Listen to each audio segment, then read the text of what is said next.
It would be wonderful for all of us if every morning after we'd had our shower and have got ourselves ready for the day, we'd force ourselves to go into a small room, sit comfortably in a chair, and regard some important first principles printed on the wall in large letters.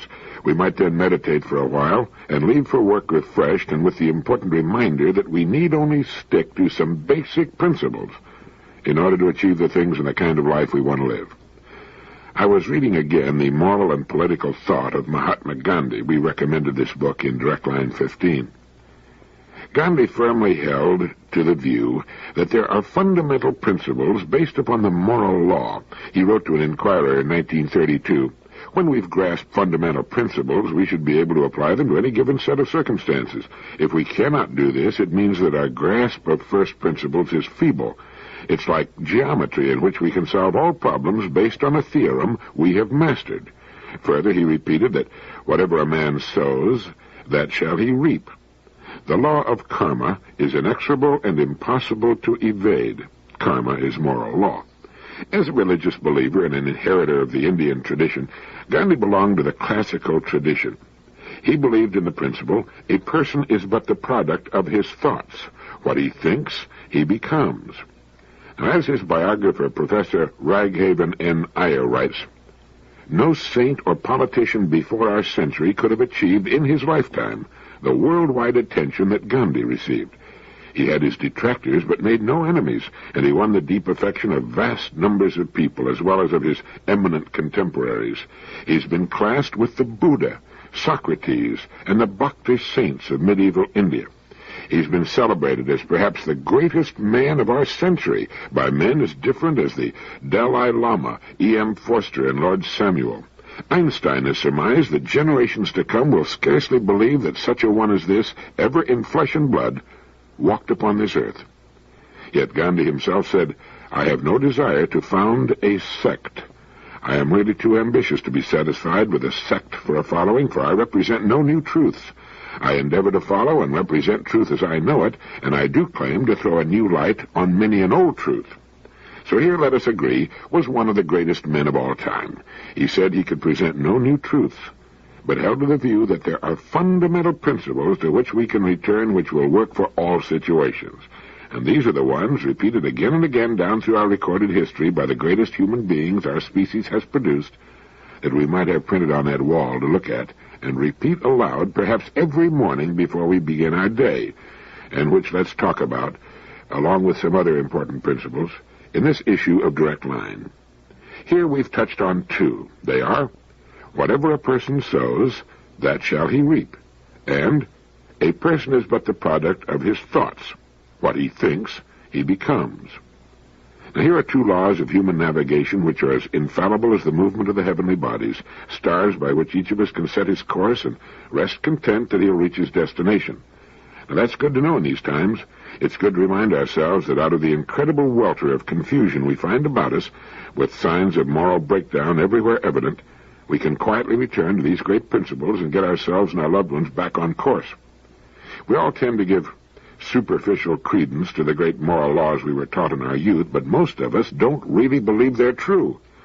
A president would never be charged with the articles of impeachment if he really believed that as we sow, so shall we reap. Members of the cabinet would never find themselves facing fines and imprisonment if they really believed that as we sow, so shall we reap. Now, one of the most important reasons for reading the moral and political thought of Mahatma Gandhi is to understand once again that you can't separate basic principles into two camps, one for ordinary people and one for politicians. It's like geometry in which we can solve all problems based on a theorem we've mastered. Once we understand it, these aren't happy little Pollyanna sayings meant only for the delusion of small children, but that these first principles are laws which cannot be avoided, and which govern our daily lives whether we like it or not. We can choose to live with and by them and reap whatever we will from this most important experience we call life. Now, knowing we'll reap what we sow, we need only sow with deliberation, just as does the farmer. What do we wish to reap all the years of our lives? Then let us sow that, today and tomorrow, and next Friday, and the following Wednesday, and every day of our lives. That's just good judgment. But we must believe that these first principles really work. We need to know that there's no escaping them. There's no place on earth to which we can run and hide from these unchanging laws. So why spend our lives in unending frustration trying to break them when all we need to do is live by them? By starting out each day knowing that as we sow, so shall we reap. We shall sow that which we're desirous of reaping. We shall sow that which is good, that which is of benefit, that which is productive, that which represents our best efforts. Saying that as we sow, so shall we reap is simply another and better way of saying that our rewards all the years of our lives will be in direct proportion to our service, our contribution to those we've chosen to serve.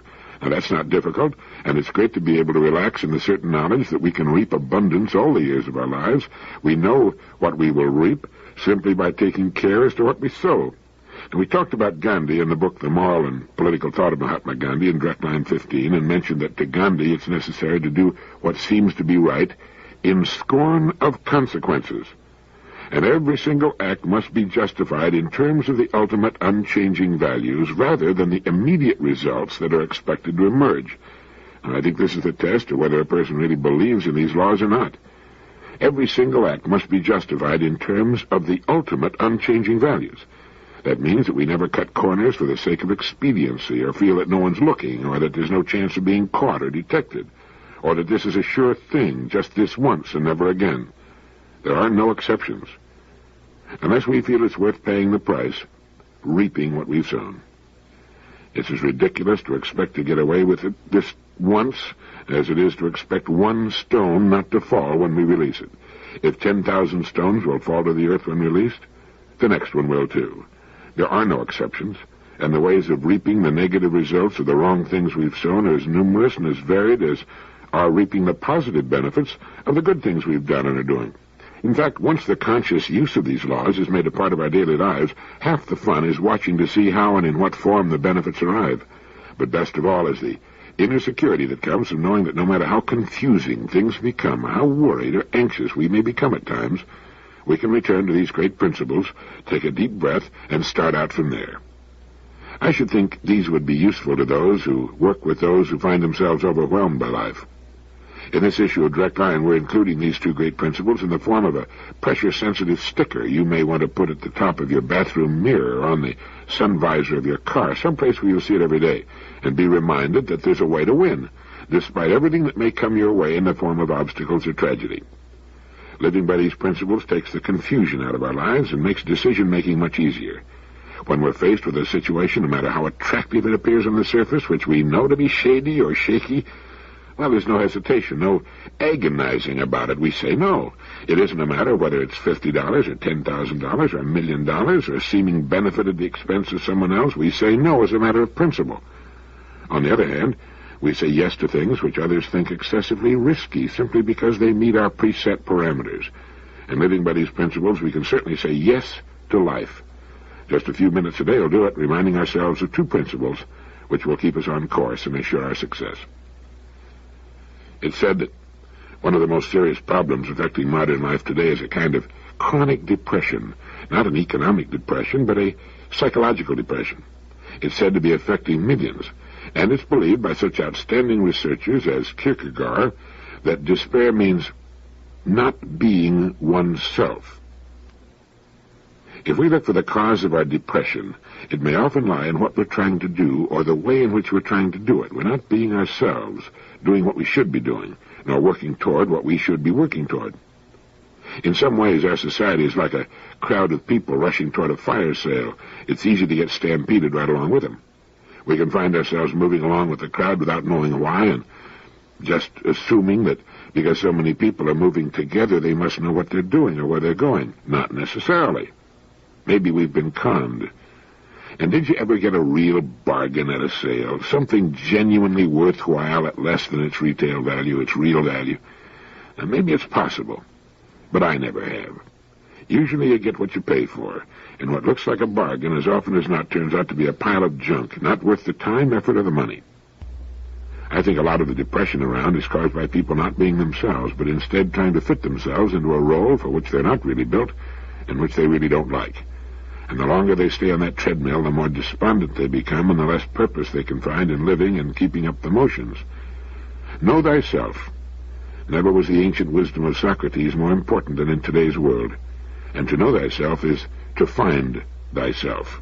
And when we find ourselves and get into the role for which we're truly meant, depression, despair will vanish. Nothing can make a person sick sooner than feeling useless, unwanted, unchallenged, and unneeded, or the feeling that the values other men pursue are empty and joyless for him.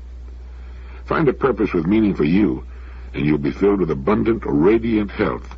It'll seem as though you've found the fountain of youth, the way to turn back time and live days filled with charm and interest, excitement and fulfillment. I've met many people like this, and I'm sure you have too. I remember meeting the late Mr. Letourneau, the inventor of the bulldozer and the man who built the giant earth-moving machines that everyone said couldn't be built. These people never seem to age, and their minds and interests remain as young and healthy at 80 as they were at 20. They also seem to enjoy wonderful physical and mental health, and they're seldom depressed. The distinguished researcher in this field, Dr. Sidney M. Girard of the University of Florida, has said, "In thinking about health, I like to conjure up the image of a family of germs looking for a home in which they might multiply and flourish. If I were the leader of such a family of germs and had the well-being of my family at heart, I would avoid any person like the plague so long as he was productively and enjoyably engaged in living and loving. I'd wait until he lost hope or became discouraged or became ground down by the requirements of respectable role-playing. At that precise moment, I'd invade. His body would then become as fertile a life space for my breed of germs as a well-manured flower bed is for the geranium or the weed." To become the kind of person who's too busy and interested to get sick or depressed, we need one of two things, ideally both.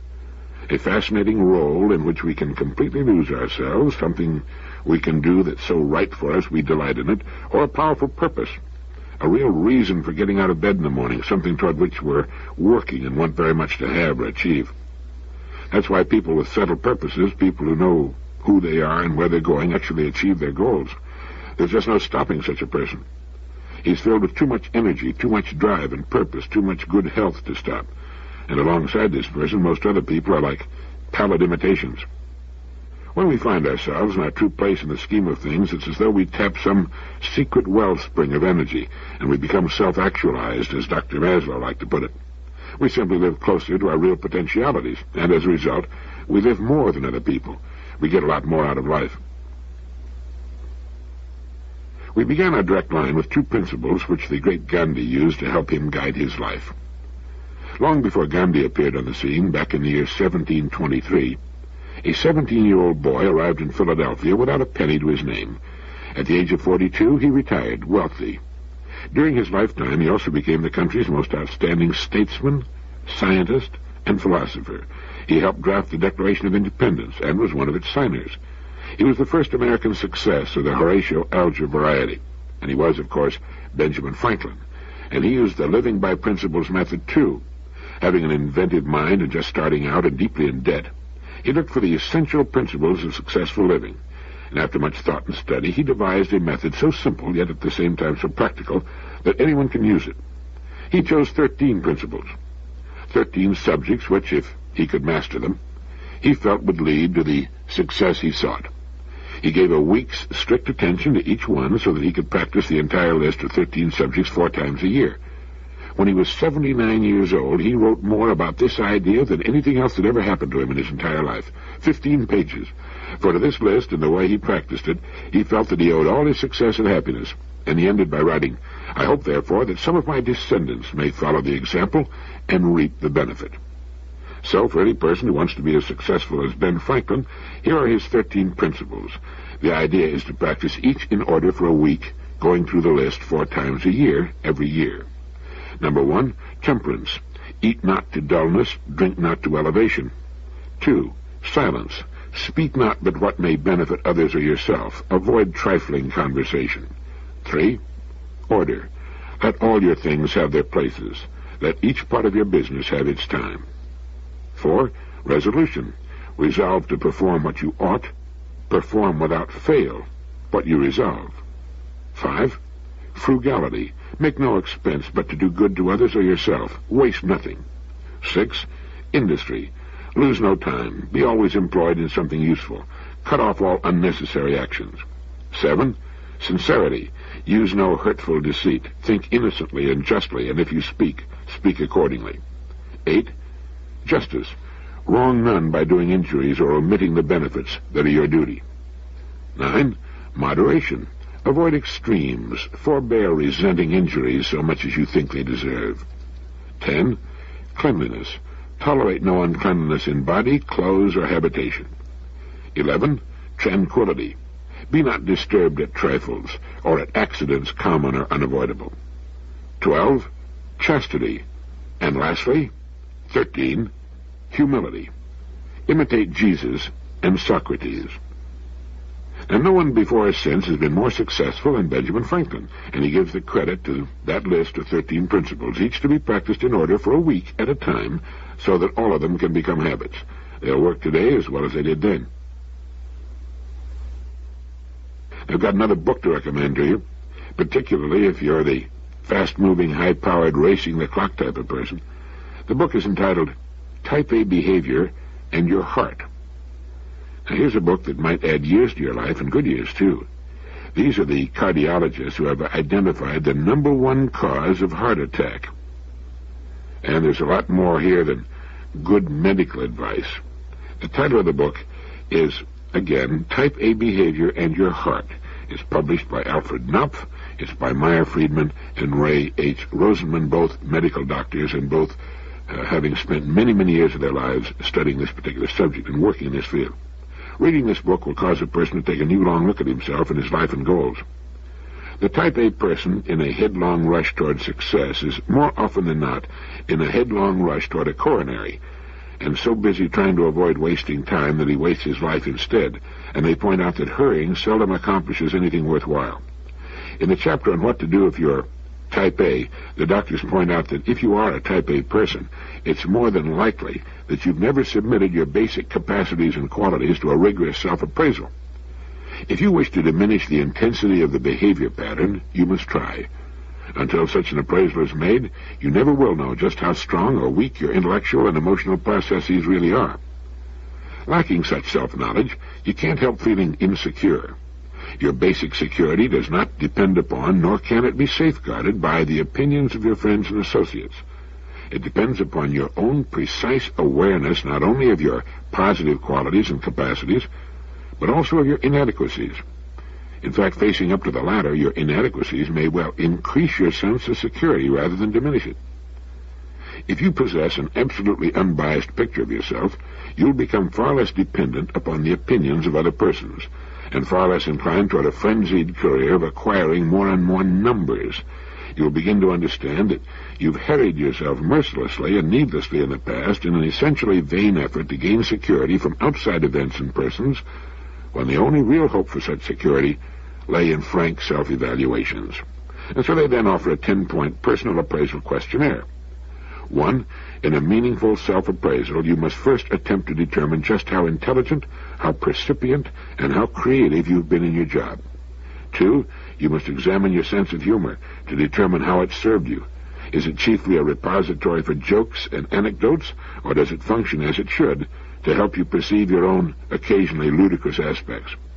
3. You must assess your capacity for flexibility, for change of pace, and for rapid adaptability to change. 4. You must look at your leadership qualities and determine their worth. 5. You must examine all the activities that now absorb your intellectual, emotional, and spiritual interests. How many of these activities have to do with your concern with art, literature, music, drama, philosophy, history, science, and the wonders of the natural world that envelop you? 6. You must seek out and assess the intensity of your free-floating hostilities. As you do so, don't allow either rationalization or sophistry to blind you to their possible presence. 7. You must try to estimate the ease with which you can receive and give loyalty and affection. 8. You must attempt to determine the amount of sheer courage you possess. And if in this essay you detect some very large yellow splotches of frank fear in your personality, don't overlook them. Treasure them, just as you will treasure the steel-gray masses of frank courage you're likely to find there, too. 9. You must dare to examine critically, as we were doing in the beginning of this issue, your ethical and moral principles. How honest have I been in my life? How often and under what circumstances have I cheated, lied, and borne false witness against my neighbor? These are questions you must not fail to present to yourself, and painful as it may be in the beginning, stubbornly persist in providing yourself with true answers. 10, and finally, you must not be afraid to ask, and this one's really important, and to persist in asking yourself over and over until you have answered the question, what, apart from the eternal clutter of my everyday living, should be the essence of my life? And I found it to be one of the best self-appraisal questionnaires I'd ever come across, and I found it quite difficult to take. I found the final question particularly tough. Finally, you must not be afraid to ask and to persist in asking yourself over and over until you've answered the question, what, apart from the eternal clutter of my everyday living, what should be the essence of my life? But there's so much that is excellent in this book. Be sure to read it, even if you don't think you're a type A. It's one of the few how-to books ever to be selected by the Book of the Month Club, and was already in its 5th printing by the time I got my copy. Over the past few years, I've been seeing more and more of this kind of common-sense advice which runs against the current of the traditional acquisitiveness of our society. And I like the doctor's use of the word numbers. So many Americans are concerned about numbers, and in so many ways. The doctors believe that the incidence of severe type A behavior, the acquisitive, hard-driving, what makes Sammy run, how many numbers can I stack up kind of behavior, will wane during the next few decades. The American man and woman are not stupid, nor have they inherited any great liking for tyranny, even if this tyranny is being exerted over them by their own habits, drives, and greeds. Well, they're quite capable of revolt. And it would appear that they are revolting against cardiovascular diseases in Canada. I hope this is also becoming true in the U.S. According to Canadian statistics, for Canadians under 65 years of age, deaths from the total of cardiovascular diseases are down 28%. From heart attack, 10%, from stroke, down 42%, from high blood pressure, down 87%, and from other types of cardiovascular disease, down 41%. As the public becomes more fully educated on the means of preventing heart disease, the prospect is held by medical authorities that heart attacks, the most common cause of premature death, could become a rarity within the next 20 years. Canadian statistics indicate that smoking, diet, and lack of physical exertion are the 3 main culprits. But the main culprit, according to the authors of this book, is generally overlooked. They call it the missing connection, and its name is stress. The reason that stress has been left out of so much literature on the heart is that it's difficult to measure, and doctors, scientists generally, don't like to fool with things they can't measure quantitatively. In fact, an impressive study issued in 1971 by a specially designated committee of the Royal Society of New Zealand concerning the causes of coronary heart disease, a single sentence is allotted to the factor that the authors of this book believe to be the major one. They wrote, some members of the committee feel, it said, that until more satisfactory means of measuring stress are developed, that no firm conclusion should be drawn concerning this risk in CHD, coronary heart disease. In any event, the good doctors go on to say, emotional stress of any variety, because of its resistance to precise measurement, has been shamefully neglected by quantitatively oriented cardiac researchers. If the smoking of cigarettes could not be measured by the number of cigarettes smoked per day, if the ingestion of saturated fats could not be measured by the number of calories ingested, and if physical exercise were similarly incapable of being measured by the number of hours employed in this activity, none of these factors today would be considered as lethal as they are now. Nature, unfortunately, cares very little if man can or cannot measure some phenomena in terms that are acceptable to him. But let us not obscure the issue by reference to vague generalizations. Hundreds of thousands of Americans have died, are dying, and will continue to die of the tragic complex of nervous factors that these authors have designated Type A behavior pattern. Yet its existence has been largely overlooked because it still cannot be described in quantitatively acceptable terms. In their search for some reason to account for the epidemic-like increase in coronary artery disease in the past half-century, most scientists sought for such possible changes in only those substances which man ate, drank, or inhaled. They were not acutely aware of any changes taking place in Western man's spiritual ambience, even though their own scientific colleagues were chiefly responsible for them. Like the rest of us, they were able to adjust to such changes because they occurred gradually. Although consciously we've managed to adjust to the emotional strains of modern life, The real question is whether we've managed to adjust our subconscious mental and our unconscious body process to these emotional strains. Several extraordinarily acute and percipient scholars of Western society were not at all certain that we would ever be able to adjust to the changes in our ambience. De Tocqueville, Thoreau, Henry Adams, and Sir William Osler, among many others, both in the last century and in this one, warned of the dangers of the increasing pace of living that was afflicting Western man in general and Americans in particular. Anyway, stress is the missing connection, and you'll find out why and where it came from by reading this fine book. And may I suggest that you give copies of it to your friends? That's what I'm doing. You may help them live longer. 16 issues of Direct Line ago, when I first started this program, I recommended that we ask ourselves just what it is we really want. Chances are we don't want as much as we think we do, or as much as our society tries to push us into believing we do. We tend to be carried along by the crowd, keep up with the Joneses who are trying to keep up with us. By sitting down and working some of these questions out, we may well find that we don't need to strain and sweat and worry at all. We sure as heck don't need to hurry. By gradually removing stress from our lives, we can enjoy ourselves and our families more, accomplish those goals we want to accomplish, and enjoy the trip all at the same time. And maybe we can live 10, 20, 30 years longer without cardiovascular disease while we're enjoying the trip. As the doctors who've written Type A behavior in your heart point out, many who now suffer from Type A behavior pattern have probably always considered that it was doing them good in the sense that it was directly responsible for whatever success they achieved. To point out that, on the contrary, you've become enslaved to a rigid complex of stereotyped thoughts and habits that actually impeded your progress in life may at first seem absurd, but let's take a look a bit more closely at your life. First, review your successes. How often were they really due to impatience? Were you ever promoted, or did you achieve success in your job, position, business, or profession because you did things faster than anyone else? Or because you easily became hostile or belligerent? We've questioned hundreds of men, they write, who've become successful in various economic or professional positions. Not a single one of these men, when asked to deliberate a bit about the causes of their success, ever concluded that any component of Type A behavior pattern had been significantly responsible. Actually, a continuous frenzied pace almost ensures later disaster in every field of human activity. Almost all successful ventures, whether or not they're initiated by excellent creative decisions and judgments, must be sustained by such processes. Even the most harried Type A person will admit, regretfully perhaps, that the surest way of causing almost any project to fail, eventually, is to substitute hurried, stereotyped thinking and action for relatively leisurely deliberation and meditation.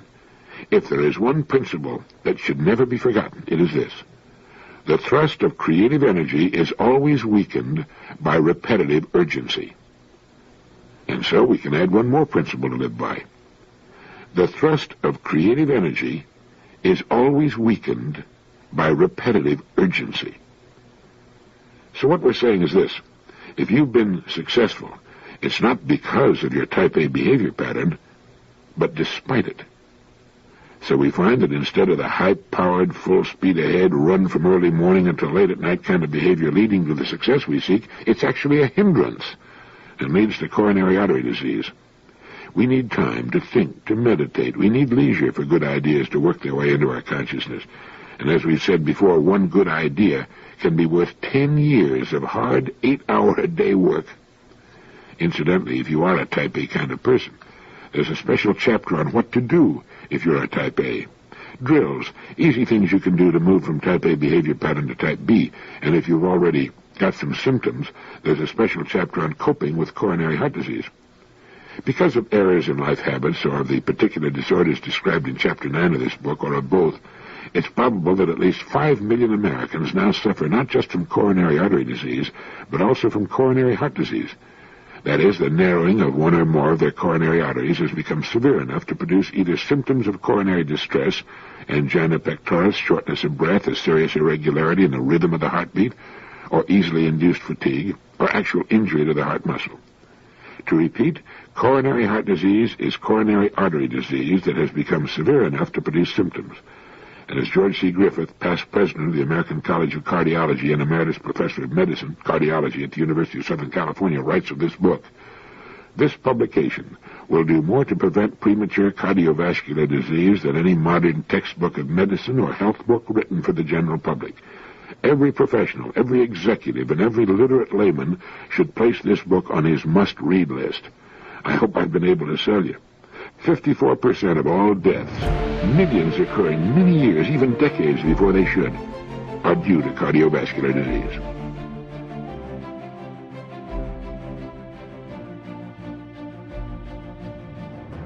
It was a Saturday afternoon in the summer of 1927. The place was Shibe Park, Philadelphia. There were 35,000 excited baseball fans in the stands, all booing one man. Bob Grove, who was probably one of the greatest left-handed pitchers of all time, had just struck Babe Ruth out on 3 pitched balls for the second consecutive time, and 2 runners were left stranded on base. As the great slugger returned to the bench amidst the wild and abusive jeering, he looked up into the stands with an unruffled smile, just as he had the first time he struck out, gave his cap a polite little tip, stepped down into the dugout, and calmly took his drink of water. In the 8th inning, his turn came up again. This time the situation was critical. The Athletics were leading the Yankees 3-1. The bases were loaded, and there were 2 out. It was up to the great Babe Ruth to win the game or lose it. As he selected his favorite bat and started toward the plate, the crowd rose in a body as if by signal. The excitement was tremendous. The crowd wanted Babe Ruth to strike out again. Lefty Grove rifled the first blazing fastball over the plate. Ruth swung and missed. The next pitch was good, and Ruth swung so hard and missed that he staggered and went down. There was a cloud of dust as the big guy sprawled on the ground. The crowd was going mad. The Babe got to his feet, brushed the dust off his trousers, and got set for the next pitch. Grove delivered the fastball. So fast, few of the fans even saw it. Babe swung again, but this time there was a crack like a rifle shot. The ball soared high and far. It cleared the scoreboard and the houses across the street, one of the longest hits ever made in baseball history. As Babe Ruth trotted around the bases and across the plate behind the other runners with what proved to be the winning run, he received a wild ovation from the crowd, the same crowd that had been booing him all afternoon. Babe looked up into the stands, doffed his cap with that same little smile and the same expression on his face, exactly like the one he wore on his first 2 trips, when he had taken the razzing. Now, later in the season, after the Yankees clinched the pennant, Grantland Rice interviewed Ruth. Babe, he asked, "What do you do when you get in a batting slump?" And Babe answered, "I just keep going up there and keep swinging at him. I know the old law of averages will hold good for me, the same as it does for anybody else, if I keep having my healthy swings. If I strike out 2 or 3 times in a game or fail to get a hit for a week, why should I worry? Let the pitchers worry. They're the guys who are going to suffer later on." Babe Ruth's unshakable faith in making the law of averages work for him enabled him to accept his bad breaks and failures with a smile. Now, this simple, common-sense philosophy had much to do with making him baseball's greatest showman, biggest box office attraction, and the highest-paid ball player of all time. He had his faults, like the rest of us, but his faith in the law of averages made him great. Now, there's a lesson there for all of us. Babe Ruth hit 851 home runs, as we all know. He struck out 1,330 times. But we don't think about his failures, and neither did he. He kept swinging and knew that the law of averages would take care of the rest. Well, how about you? I think that's another important principle that we might keep in mind. How the law of averages will work for us if we'll stay in there and if we'll keep swinging. We know that one of the most valuable attributes an adult can have is persistence. And a DePaul University psychologist, Dr. Glenn D. Jensen, has found that the best way to develop persistence in a child is to permit him to fail regularly. When we see a young child trying to do something and finding it difficult, and realizing how simply we can help him finish what he's trying to do, we have an almost overwhelming impulse to give him a hand. If we do this too often, it can be a mistake. In the tests conducted by Dr. Jensen, youngsters aged 3 to 9 years were tested in a room equipped with levers and knobs. They learn after a few minutes that twisting one of them will produce marbles, which will be exchanged for pennies. Now, some of the children are purposely spoiled, get marbles every time they twist the knobs. Others get marbles only after a number of knob twists. Then Jensen cuts off the marbles entirely and begins measuring the children's persistence. Now, white rats also are used in the experiments. The psychologist divides the white rats into two groups, those to be spoiled with kindness and those to be disappointed. Now, those to be spoiled are placed in a small cell with a single bar which, when pressed, produces a tiny pellet of food. The second group finds it harder to come by. The first time they press the bar, it produces, but the next pellet comes only after 5 presses. Then this is raised by geometric progression to 10, 20, 40, 80, and 160. The graphs show that the spoiled rats lose heart quickly when they discover that they will not get food each time. But the frequently disappointed rats keep at it. It seems that the reaction of the children is just about the same as that of the rats, which all goes to prove what you probably knew already, that a life full of rewards is less a spur to sticking with the job than if it's interlaced with disappointment. When asked if young humans act like laboratory animals in these tests, the university said the answer seems to be yes. So it would appear then that the wise mother or father is not the one who says, "Here, let me help you with that," but instead understands the importance of failure. Failure keeps us trying. Easy success tends to cause us to give up the first time that we're faced with a job that takes persistence. Now, this is probably why the most popular sports and games are those most difficult to master. This must be why millions of men go back to golf each year, knowing that it's one of the most difficult games to get good at. The same would apply to the universal popularity of tennis, bridge, marriage, politics, and statesmanship. But the purpose in my mentioning these tests with youngsters and white rats, if you can forget the invidious comparison, is that we need to fail if we're to develop persistence. And maybe we shouldn't be so quick to give the kids a hand when they find themselves stumped on a problem. A bright, personable young man had been offered the opportunity to work for a highly successful, well-established manufacturing company. He saw the personnel director, talked with other officers of the company, and finally requested an interview with the company's president and chairman of the board. And this is how the president himself tells the story of what happened. The young man said he was considering an offer to join our company. He wanted to be certain he was making the right lifetime choice, and he felt he had a right to research this question right up to the chairman of the board. He was intelligent, ambitious, and appeared to have good potential for growth. In fact, the company president went on to say, "I caught myself speculating as to whether or not he might run the company in 20 years. However, his line of questioning was disappointing. It suggested that his goal was personal security and not opportunity. He was interested not in our problems and probable growth, but in our rate of employee turnover, in our fringe benefits, and in our pension plan, to a point where it became apparent to me that he wanted to spend his working days in an atmosphere of maximum personal security, and not in a dynamic environment of exploiting our opportunities. I felt I had an obligation to place this matter in focus, and he appeared shocked when I told him that I was sure he could not find security in our company, because I'd been looking for it for some time and couldn't find it myself. I told him that it was frequently necessary for us to make major strategic decisions with respect to product, key personnel, pricing, expansion, and the like, and that despite our excellent staff, our sound product position, and our financial strength, a major error could relegate all of our personal security programs to the ash can. I reminded him, for example, that products can be obsoleted by research and invention, conducted in some remote basement in the world, which would have the effect of rendering unnecessary our plants, facilities, personnel, even management. I also reminded him that this not only could happen, but has happened many times. I told him that there was no absolute security in our company or any other company, except that which our personnel collectively earned from day to day and from year to year, and that furthermore there was no absolute security for him in our company unless he remained competitive in his work until the day of his retirement. And finally, I suggested that in planning his life work, that he place major emphasis on exploiting opportunities for growth with their attendant successes and failures, rather than on personal security in and of itself. Well, unfortunately, he behaved like the young man reported in the Gospel who asked the Lord what he might do to gain eternal life. When he heard the answer, and considering it too hard, he silently went away. Morbid emphasis on personal security generates a certain myopia, a dedication to the status quo, resistance to change, and the rejection of opportunities for personal growth with their associated risks and rewards because there might be a finite chance to fail. And he closed with this thought: I've learned over the years that preoccupation with security breeds insecurity, and that security, like happiness, most often eludes those who pursue it the most.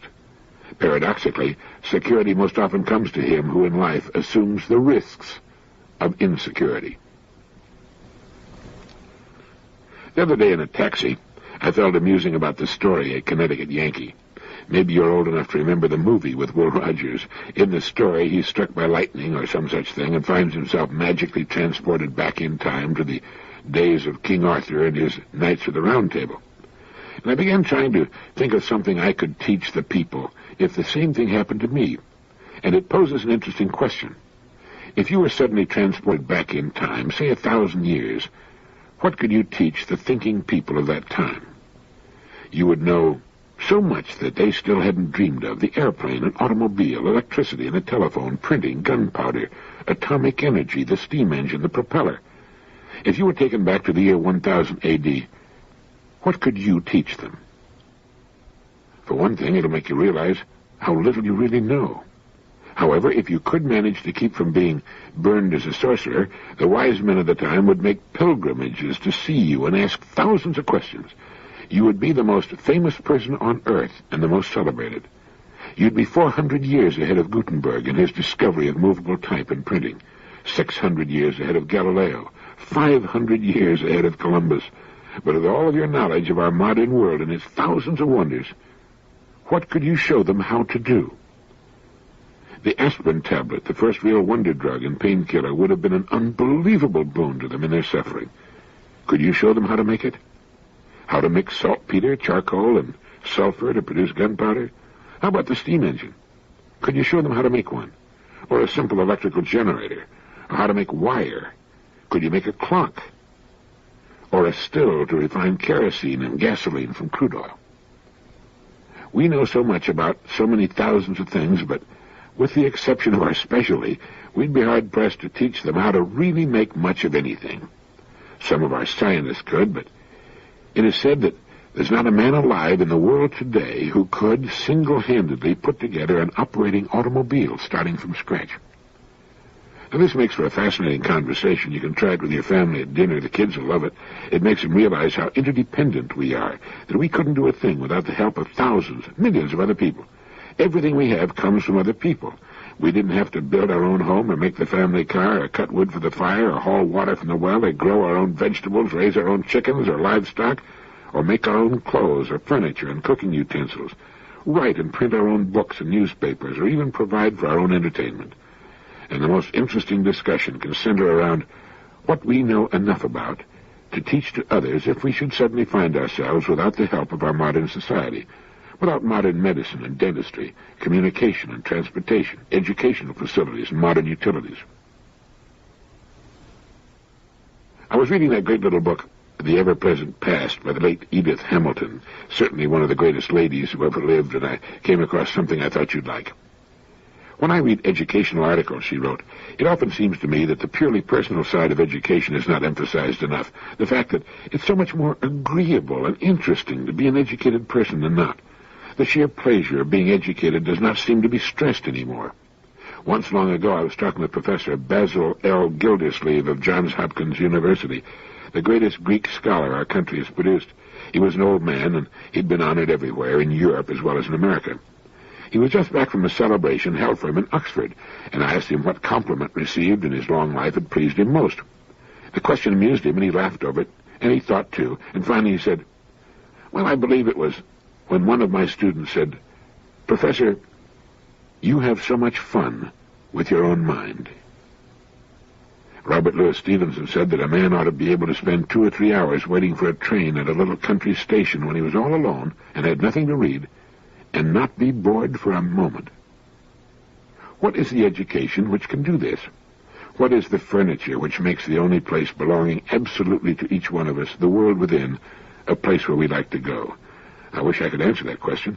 I wish I could produce a perfect decorator's design warranted to make any interior lovely and interesting and stimulating, but even if I could, sooner or later we would certainly try different designs. My point is only that while we must and should change the furniture, we ought to throw away old furniture very cautiously. It may turn out to be irreplaceable. The world within, a place where we like to go. How about that? That's the aim of education, and it should be the aim of every person, to make his world within a place where he likes to go. And what about Robert Louis Stevenson's comment that a person ought to be able to spend 2 or 3 hours waiting for a train at a little country station when he's all alone and had nothing to read, and not be bored for a moment. Stand some evening in a big city at 5 o'clock and watch the faces of the scrambling, frenetic crowd, people hurrying home, trying to shorten the time they're left to their own devices and their own thoughts. But they are not our problem. We are our problem. Our own inner worlds are our problems. How's yours? Edith Hamilton was right. The purely personal side of a good education, an education available to every one of us, is not emphasized enough. Not enough of us understand the fact that it's so much more agreeable and interesting to be an educated person than not. We should all be concerned every day with the furnishings we're selecting for our inner worlds. A poet hundreds of years before Plato said, "Before the gates of excellence, the high gods have placed sweat. Long is the road thereto, and steep and rough at the first, but when the height is won, then there is ease." My old friend Dr. L.D. Pankey of Coral Gables, Florida, recently returned from a trip through the Orient. All the time he and Betty were abroad, they kept me up to date on their travels with the unique and interesting newsletter they send back to their stay-at-home friends whenever they're traveling, which is, well, for a couple of months every year. I received a letter from him the other day asking me when I was going to come down to Florida and join him in some bone fishing in the Keys. In answering his letter, I remembered something that had happened in his office many years ago that had made a deep impression on me. I was looking at a picture of one of the classes that he conducts each year for men of his profession from all over the world. And in studying the photograph, I realized that I was seeing some of the same faces I'd seen in other photographs of earlier classes he'd held. So I said, "I noticed many of the same people took your course this year who took it a year ago. What did you teach this year that you didn't teach last year?" And his reply surprised me. He said, "Nothing. I teach the same thing every year, not only in this country but abroad as well. Oh, I add to it each year as I learn new things, but basically it's the same course every year." Well, I was amazed. "Do you mean you teach the same things to the same people all over again?" "That's right," he answered. And seeing my surprise, he laughed and asked me a question that stopped me completely. He said, "When you find your golf game isn't as good as you'd like it to be, or suddenly find the ball isn't going where you want it to go, and you can't put your finger on what's wrong, what do you do?" I told him, "Well, I go back to the pro for some lessons." And he said, "That's right. And what does he teach you? Does he teach you something new about the game, something you didn't know at some time before? Or does he merely remind you once again of the basic fundamentals, which, if you'll but be guided by them, will result in your getting the kind of score you'll be happy with?" Well, he had me, and it made me remember the old saying that we need reminding as much as we need educating. That's why these principles are so important. It applies to becoming good at anything. It's as important to living successfully as it is to playing a satisfactory game of golf or practicing medicine or dentistry. We need to be reminded from time to time, and the more regularly the better, of the basics, the fundamentals upon which everything else is built. The good home may look different from all the other homes on the street, but its foundation followed the rules for any good foundation, and so did its construction. Do it right the first time, and it'll stand for as long as we need it. If we build our lives and what we do during our days on truth and justice, we'll build the kind of lives we can be proud of, that will take us to the goals we seek in good time without worry or frustration. But we do need reminding. You might remember that bit about the golf pro. He doesn't teach you anything new, but he reminds you of some of the basics you've forgotten and helps you rid yourself of some bad habits. No matter what it is a person does, if he does it too long without a break of some kind, he's apt to get off the track. He loses his objectivity. Experts in various fields have been in them so long they forget what they're trying to do. This is why the book written by the learned professor is often written to win the approval of other learned professors. As a result, it doesn't amount to much because nobody reads it but learned professors who already know everything that's in it. Nobody who needs it and could learn from it can get interested in it, even if he can understand it. Take the field of advertising. It all started as a means of getting people to buy products. It's a form of salesmanship. But so many advertising people have been in advertising for so long, it sometimes seems they've forgotten the real purpose, and they've lost touch with the people they're supposed to motivate. Whit Hobbs, Senior Vice President in charge of creative services at Benton and Bowles, made a speech some time back, in which he urged a return to honest fundamentals, and he asked his audience if, when they sit down to write or judge an ad, they set their standards as high as they could and should be. He said, you say to yourself, if this doesn't sell me, excite me, arouse or amuse or interest or challenge or help or befriend me, how the heck is it going to sell other people? He said that other people aren't different. He said they're smart like you, and savvy, and hurried, and harried, and concerned and confused, just like you. Too many kids, not enough money, worried about crabgrass and Congress and college and communists and constipation. Their upper sinuses are clogged, and so are their septic tanks, just like yours. He said they're great people, just like you. Get to know them better. You can't help liking them. Stop feeding them pap. They've outgrown it years ago. Start talking up to them. That's the way they want to be talked to. Stop beating them over the head. Stop boring them. He said, give them bright, bold, friendly, helpful, challenging, entertaining advertising that customers like. From you and me, he went on to say, with regard to advertising, they want friendship and understanding and sympathy and help. They want quality, quality, quality. Why don't we give it to them? In speaking of the run-of-the-mill, ridiculous, insulting advertising, Hobbes said, why do we have the same dull housewife in the same dull kitchen, with the same totally inept husband, and the same know-it-all mother in every commercial, and those same unattractive people sitting around the table grinning all through breakfast every morning? Where do we find people like this? People so stupid they can sit there and eat a whole meal and not even know there's an announcer standing right there in the room with them. Where do we find those models in car ads, those tall, gawky, empty-headed, flat-chested girls standing there with silly, gaudy clothes on and plumes in their hair and feet spread way apart like they had an itch, staring adoring at the new car? Why don't we try to win customers instead of prizes? It's true. Spend too much time doing the same job, and if you don't get off once in a while and take a good, long, objective look at what you're doing, you can lose touch completely, get completely off on the wrong track. The last couple of days I've been reading a book that's been in my library for many years. It was written, I believe, in 1935 and is possibly now out of print. It's Man the Unknown by Dr. Alexis Carrel, the great Nobel Prize-winning physician who died in 1944. He writes that the happiest and most useful men consist of a well-integrated whole. This would also apply to women, of course. Consist of a well-integrated whole of intellectual, moral, and organic activities. The quality of these activities and their equilibrium gives to such a type its superiority over the others. The development of complete human beings must be the aim of our efforts. It is only with such thoroughly developed individuals that a real civilization can be constructed. And then he says, there's also a class of people who, although as disharmonious as the criminal and the insane, are indispensable to modern society. They are the people of genius. They are characterized by a monstrous growth of some of their psychological activities. A great artist, a great scientist, a great philosopher is rarely a great man. He is generally a man of common type, with one side overdeveloped. Genius can be compared to a tumor growing upon a normal organism. And these ill-balanced beings are often unhappy, but they give to the entire community the benefit of their mighty impulses. Their disharmony results in the progress of civilization. Humanity has never gained anything from the efforts of the crowd. It is driven onward by the passion of a few abnormal individuals, by the flame of their intelligence, by their ideal of science, of charity, and of beauty. Interesting thought, isn't it? The happiest and most useful people consist of a well-integrated whole.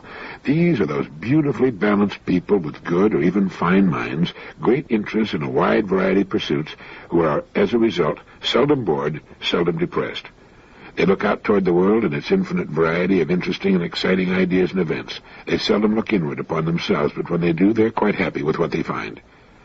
Now, this is not to say that the well-balanced person cannot be a genius. Many are. Dr. Carrel's men of genius, characterized by a monstrous growth of some overpowering and consuming and, as a result, overbalancing talent, are more than just geniuses. He's writing about the great artists, the great scientists, and the great philosophers who appear on the world stage so rarely. In these people, it seems that all the strength-giving alloys have been withheld, leaving only the rare and pure single metal of their makeup. And while they shine like the rare stars they are because of their purity, they suffer terribly from their lack of wholeness. Whenever they step off the one substance that gives meaning to their lives, they must fall into the chasm caused by their lack of footing in every other direction. But while I'm sure they suffer, they must also know a corresponding joy and elation at times, far above anything enjoyed by their well-balanced and generally happier brothers. And they do drive humanity onward. The development of complete human beings must be the aim of our efforts, and a good place to begin is with ourselves. And it's good to go back sometimes to the old books in our old libraries.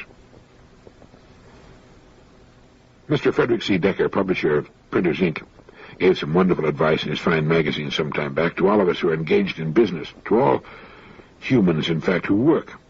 It appeared in his editorial called A Publisher's View and was titled, Why Are You in Business? And it goes like this. If someone abruptly asks you, why is your company in business, what would you say, and how long would it take you to say it?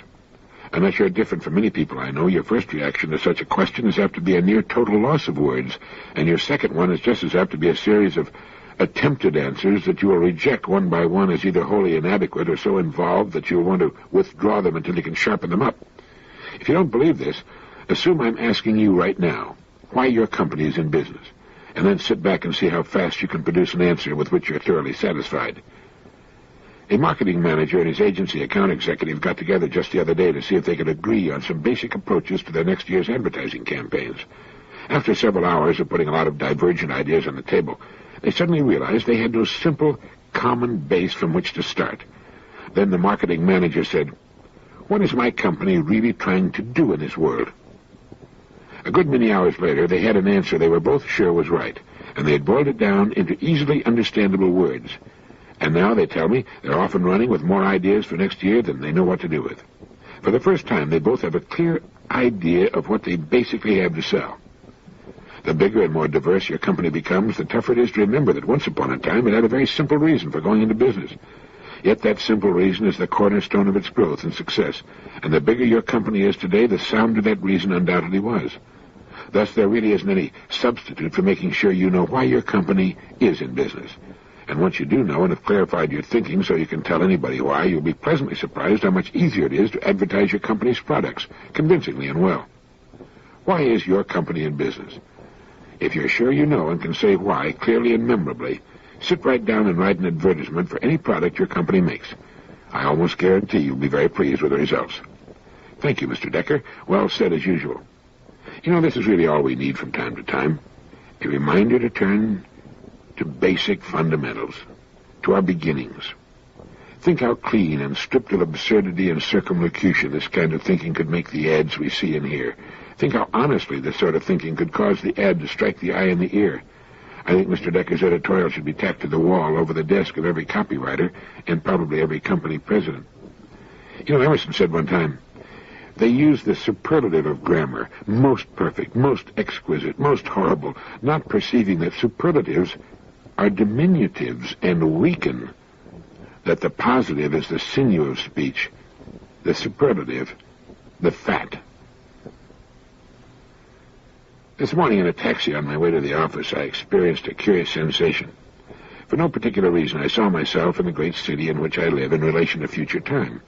As the skyscraper in which I have my offices came into view, I pictured its location 5,000 years from now, after the entire city will have been torn down and rebuilt, perhaps 50 times or more. I saw myself and the teeming thousands on the street as ancients living in a distant and barbaric past, as we will appear in the ancient history books, if they still use books 5,000 years from now. I saw us as we are today, as the ancient Greeks and Romans and Egyptians must have seen themselves just a short 2,000 or so years ago. Surely the Egyptians of 5,000 years ago felt that their society had reached its virtual peak. The Great Pyramid of Cheops was built more than 2,500 years before the birth of Christ. The speeding automobiles, trains, and airplanes in which we ride today will be as rude and ludicrous to our progeny 5,000 years from now as the chariots of the ancients appear to us today. World War II will be as primitive and distant, and to them as ridiculous, as the conquering invaders from Anatolia and the rise of Mycenae, as the legends of Homer are to us today.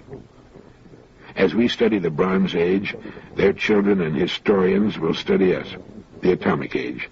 They'll shake their heads and smile and look with horror and unbelief upon our antics, our inhumanity, and they'll marvel at our ingenuity, too. Einstein will be as famous then as Archimedes, Copernicus, Galileo, and Newton are to us. They'll still read about Thomas Edison and Benjamin Franklin and Abraham Lincoln as we read about Plato and Julius Caesar and Alexander. But try to project yourself forward in time 5,000 years, and from that lofty vantage point, look back at us here today. With the miracle of your mind, get in your own time machine and move ahead 50 centuries, and try to visualize our world as it will be then. Lean back in your easy chair of the year, let's round it out, the year 7000, and from that place in time view your present problems. Look at the way you're doing things, the way you're raising the kids and doing your job. Look at the petty problems that beset you now, the things you're worrying about today. They'll have a tendency to fade right out. And while you're at it, try to imagine what the schools will be like, the homes and clothes. Will men still work, or will machines do all the work while men amuse themselves? Who will win the pennant in the American League in the year 7000? Or will baseball be extinct along with the hydrogen bomb, a means of warfare inconceivable to men and women 5,000 years from now, as ridiculous and primitive as throwing rocks, as cruel and inhuman a death as by burning at the stake, or being drawn and quartered, or broken on the rack or impaled? Take a ride to 5,000 years from now and think about it. It's free. By getting 5,000 years ahead of your present problems, they have a way of shrinking in size, don't they? You might also get some good money-making ideas. Thank you.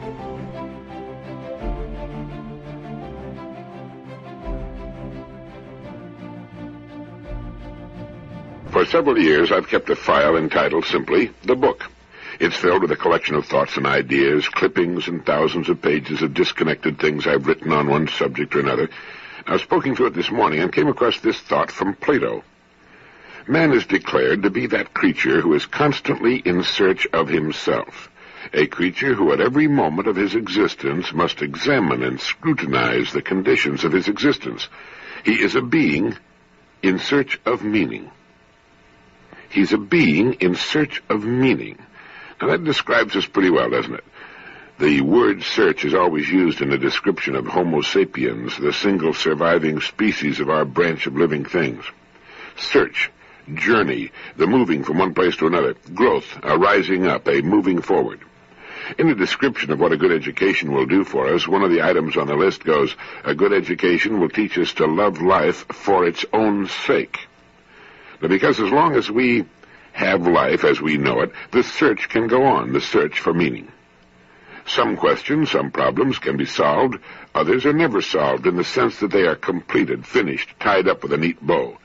And we'll avoid a good deal of frustration, even possible demoralization, if we'll recognize problems for what they are, as the kind that can be solved, and the kind that, by their very nature, are incapable of being solved. A man named Tyrrell calls them divergent and convergent problems. The various parts of a convergent problem can be brought together sooner or later and made to fit and thus form the solution to the problem.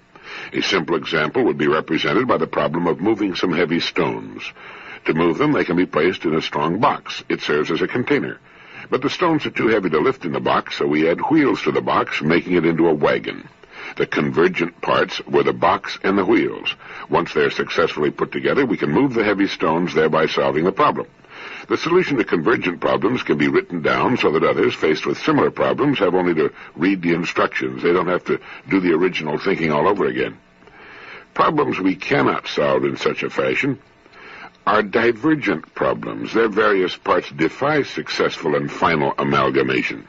At best, they can only be lived with in as successful a manner as we can achieve, and they still remain ongoing and divergent when we're finally through trying to solve problems of any kind. Life is kept going by divergent problems. They're the problems of opposites, of trying to reconcile the irreconcilable. For example, we want order, but we also want freedom. Too much order, and all freedom is suppressed. Too much freedom, and order dissolves into chaos. E.F. Schumacher, in his book Small is Beautiful, which I recommend, uses the example of freedom and discipline in education. How can children keep sufficient freedom to properly develop their inherent creativity and still knuckle under to sufficient discipline to learn what must be learned or should be learned? Schumacher says thousands of mothers and teachers successfully reconcile these opposites by bringing a third force, a higher power, to bear, the power of love. But even with the power of love and the percentage of it that comes into play during childhood, freedom has a way of giving way to so-called order. Wordsworth tells what happens, as only he could do it, in his Ode on Intimations of Immortality from Recollections of Early Childhood. He wrote, "There was a time when meadow, grove, and stream, the earth, and every common sight to me did seem apparelled in celestial light, the glory and the freshness of a dream." And then those familiar lines, "Heaven lies about us in our infancy. Shades of the prison house begin to close upon the growing boy." Coming to grips with growing up in the world we've created tends to take most of the wonder, the joy, and easy laughter out of life. Shades of the prison house begin to close upon the growing boy and upon the growing girl.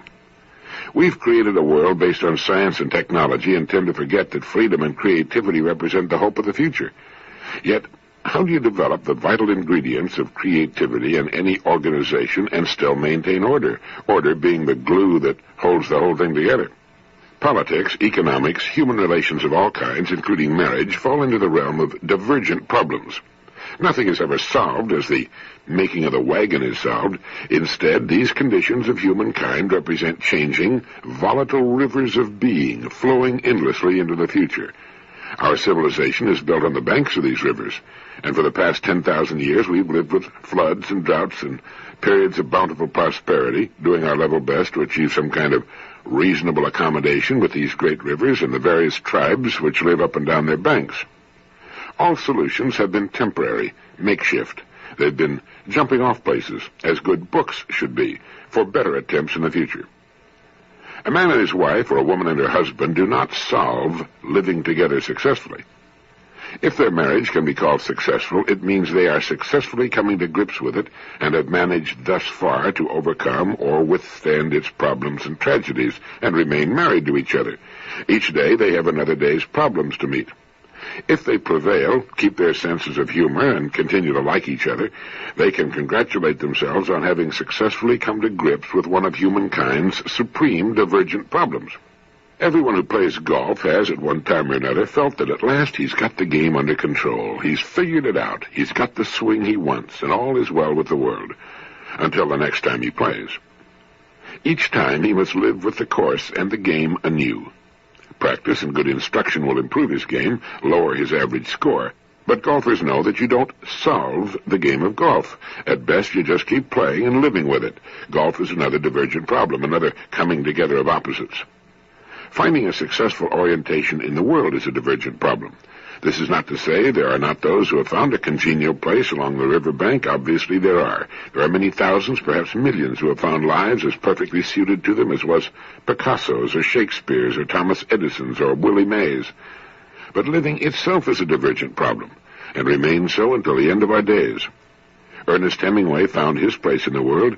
He struggled to perfect his art. His stories and novels brought him worldwide fame and riches and earned him the Nobel Prize for Literature. But other problems remained. Writing good novels isn't something you solve either, and he finally took his own life.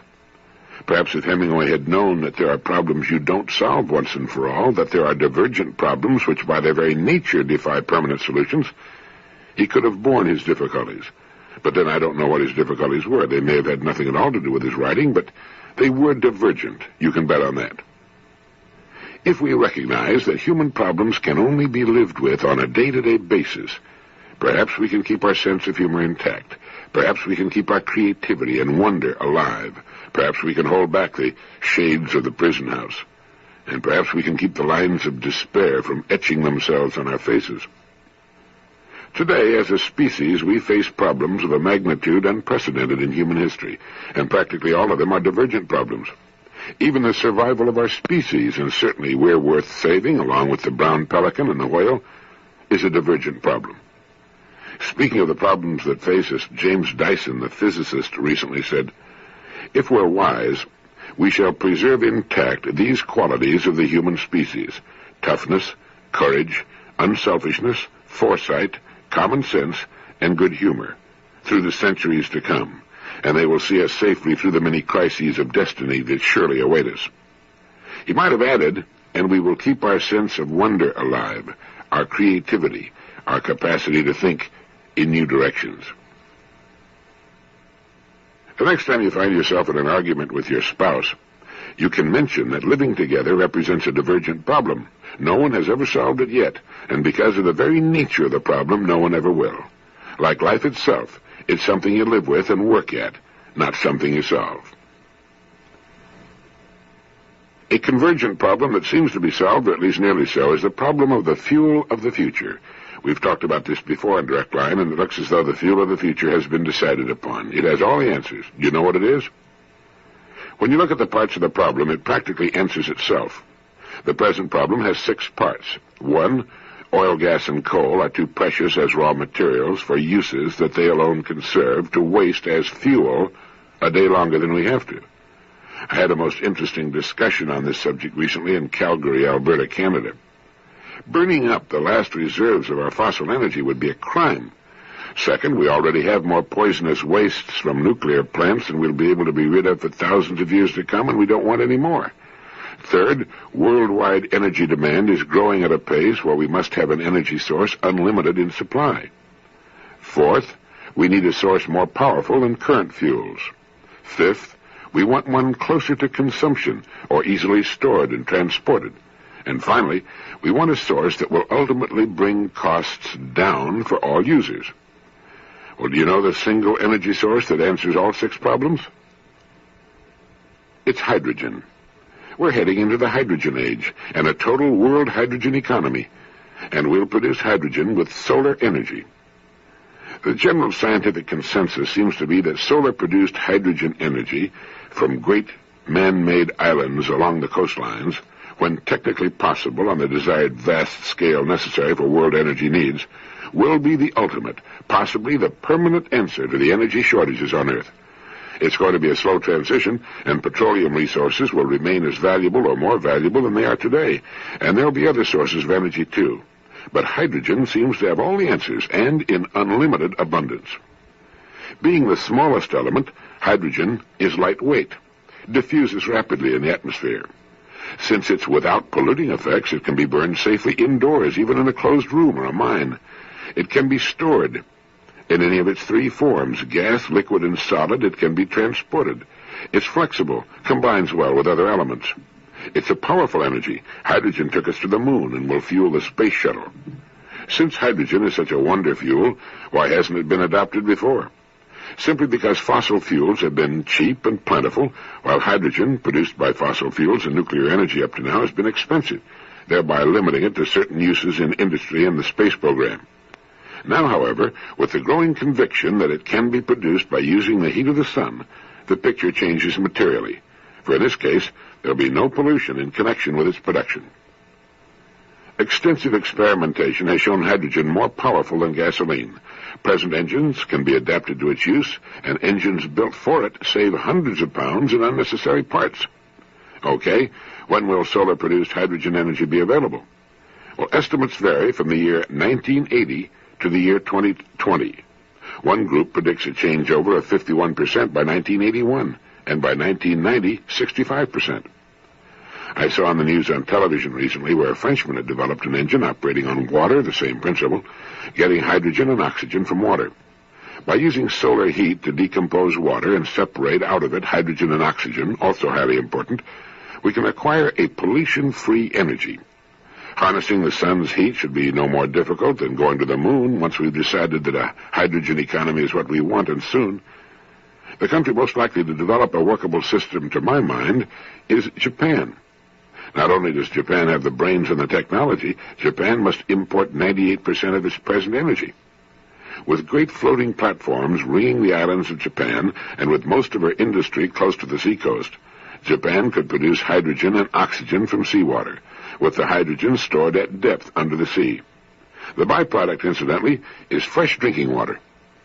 In short, Japan could become self-sufficient for all her energy needs, rid herself of her present choking and unhealthy pollution, and have an unlimited supply of oxygen and fresh water to boot. And so could we, and so ultimately could the world.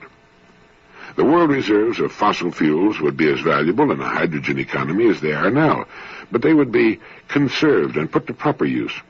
The supply of hydrogen from seawater is, for all practical purposes, limitless, good for millions of years. The answer lies in the sea, not drilling under it for crude oil, but in releasing the energy stored in seawater, abundant, non-polluting energy. Every country with a seacoast would be self-sufficient, and maybe they could all buy their hydrogen-producing equipment from us. Another happy byproduct of the coming hydrogen age. We've got plenty of sunshine, abundant fresh and salt water, and hydrogen in unlimited supply. For my money, that's where our developmental dollars should be spent. If a man from a previous civilization, an ancient Greek, let us say, or a Roman, suddenly appeared among present-day humanity, His first impressions would probably lead him to regard it as a race of magicians and demigods. But were he a Plato or a Marcus Aurelius and refused to be dazzled by the material wonders created by advanced technology, and were he to examine the human condition more carefully, his first impressions would give place to great dismay. He would soon notice that, though man has acquired an impressive degree of power over nature, his knowledge of and control over his inner being is very limited. He would perceive that this modern magician, capable of descending to the bottom of the sea and projecting himself to the moon, is largely ignorant of what's going on in the depths of his unconscious, and is unable to reach up to the luminous superconscious levels and to become aware of his true self. This supposed demigod, controlling great electrical forces with the movement of the finger and flooding the air with sound and pictures for the entertainment of millions, would be seen to be incapable of dealing with his own emotions, impulses, and desires. So writes Dr. Roberto Assagioli in his excellent book, The Act of Will, a book I suggest you obtain and read and reread. He goes on to say, as several writers, Toynbee among them, have pointed out, this wide gulf between man's external and inner powers is one of the most important and profound causes of the individual and collective evils which afflict our civilization and gravely menace its future. Man has had to pay dearly for his material achievements. His life has become richer, broader, and more stimulating, but at the same time more complicated and exhausting. Its rapidly increasing tempo, the opportunities it offers for gratifying his desires, and the intricate economic and social machinery in which it has enmeshed him, make ever more insistent demands on his mental functions, his energy, his emotions, and his will. For convincing evidence of this, it would suffice to observe the day of the average businessman or politician or career woman or housewife. The individual often lacks the resources to cope with the difficulties and pitfalls of this kind of existence. His resistance may crumble in the face of the demands, the confusions, and the enticements it imposes. The ensuing disturbance leads to increasing discouragement and frustration, even to desperation. The remedy for these evils, the narrowing and eventual closing of the fatal gap between man's external and his inner powers, has been and should be sought in two directions: the simplification of his outer life and the development of his inner powers. As for the trend toward the simplification of the external life, the trend toward simplicity began even before the rise and expansion of modern technology as a reaction against the increasing complications and artificialities of civilized life. Its greatest exponents have been Jean-Jacques Rousseau, with his appeal for a return to nature, and our own Thoreau, who renounced the benefits of civilization and withdrew to lead the solitary, simple life which he described so ably in Walden, which we recommended in Direct Line 7. Recently, disillusionment with the so-called blessings of technological achievement has exploded into extreme and increasingly bitter indictments of the whole structure of modern civilization, into a wholesale rejection of our present way of life. Up to a certain point, the simplification of life is feasible and desirable. To some extent, everyone is able to resist the attractions of the world and the pace of modern life, eliminate many unnecessary complications, re-establish closer contact with nature, and practice the art of relaxing and resting at intervals. But past a certain point, one encounters great difficulties. Duties of every kind, family ties, professional obligations, keep us bound to the wheel of modern life and often compel us to conform to its hurried pace. But even if circumstances permitted a very high degree of simplification, and if it were put into practice, the problem would be only partially solved. Modern man certainly could not, nor indeed has he reason to, abdicate from the predominant position and the consequent responsibility he's acquired on this planet. The evil does not lie in the technological powers themselves, but in the uses to which man puts them, and in the fact that he has allowed them to overwhelm and enslave him. Resistance to the prevailing negative trends of modern life calls for much determination, much firmness and persistence, much clear-sightedness and wisdom. But these are precisely the inner qualities and powers in which modern man is sorely lacking. So we're led to the necessity of recourse to the second procedure, the development of man's inner powers. Only the development of his inner powers can offset the dangers inherent in man's losing control of the tremendous natural forces at his disposal and becoming the victim of his own achievements. a vivid realization that this is indispensable for maintaining the sanity and indeed the very survival of humanity, that only thus can man fulfill his true nature, should spur him on to tackle this task with an intensity of desire and determination equal to that which he has previously devoted to his external attainments. Fundamental among these inner powers, and the one to which priority should be given, is the tremendous, unrealized potency of man's own will. Its training and use constitute the foundation of all endeavors. There are two reasons for this. The first is the will's central position in man's personality and its intimate connection with the core of his being, his very self.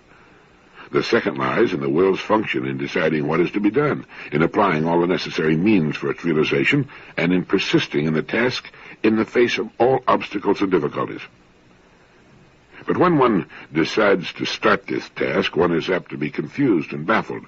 A historical survey of the problems relating to the will shows that attempts to solve this problem on theoretical, intellectualistic lines lead not only to no solution, but to contradiction, confusion, and bewilderment.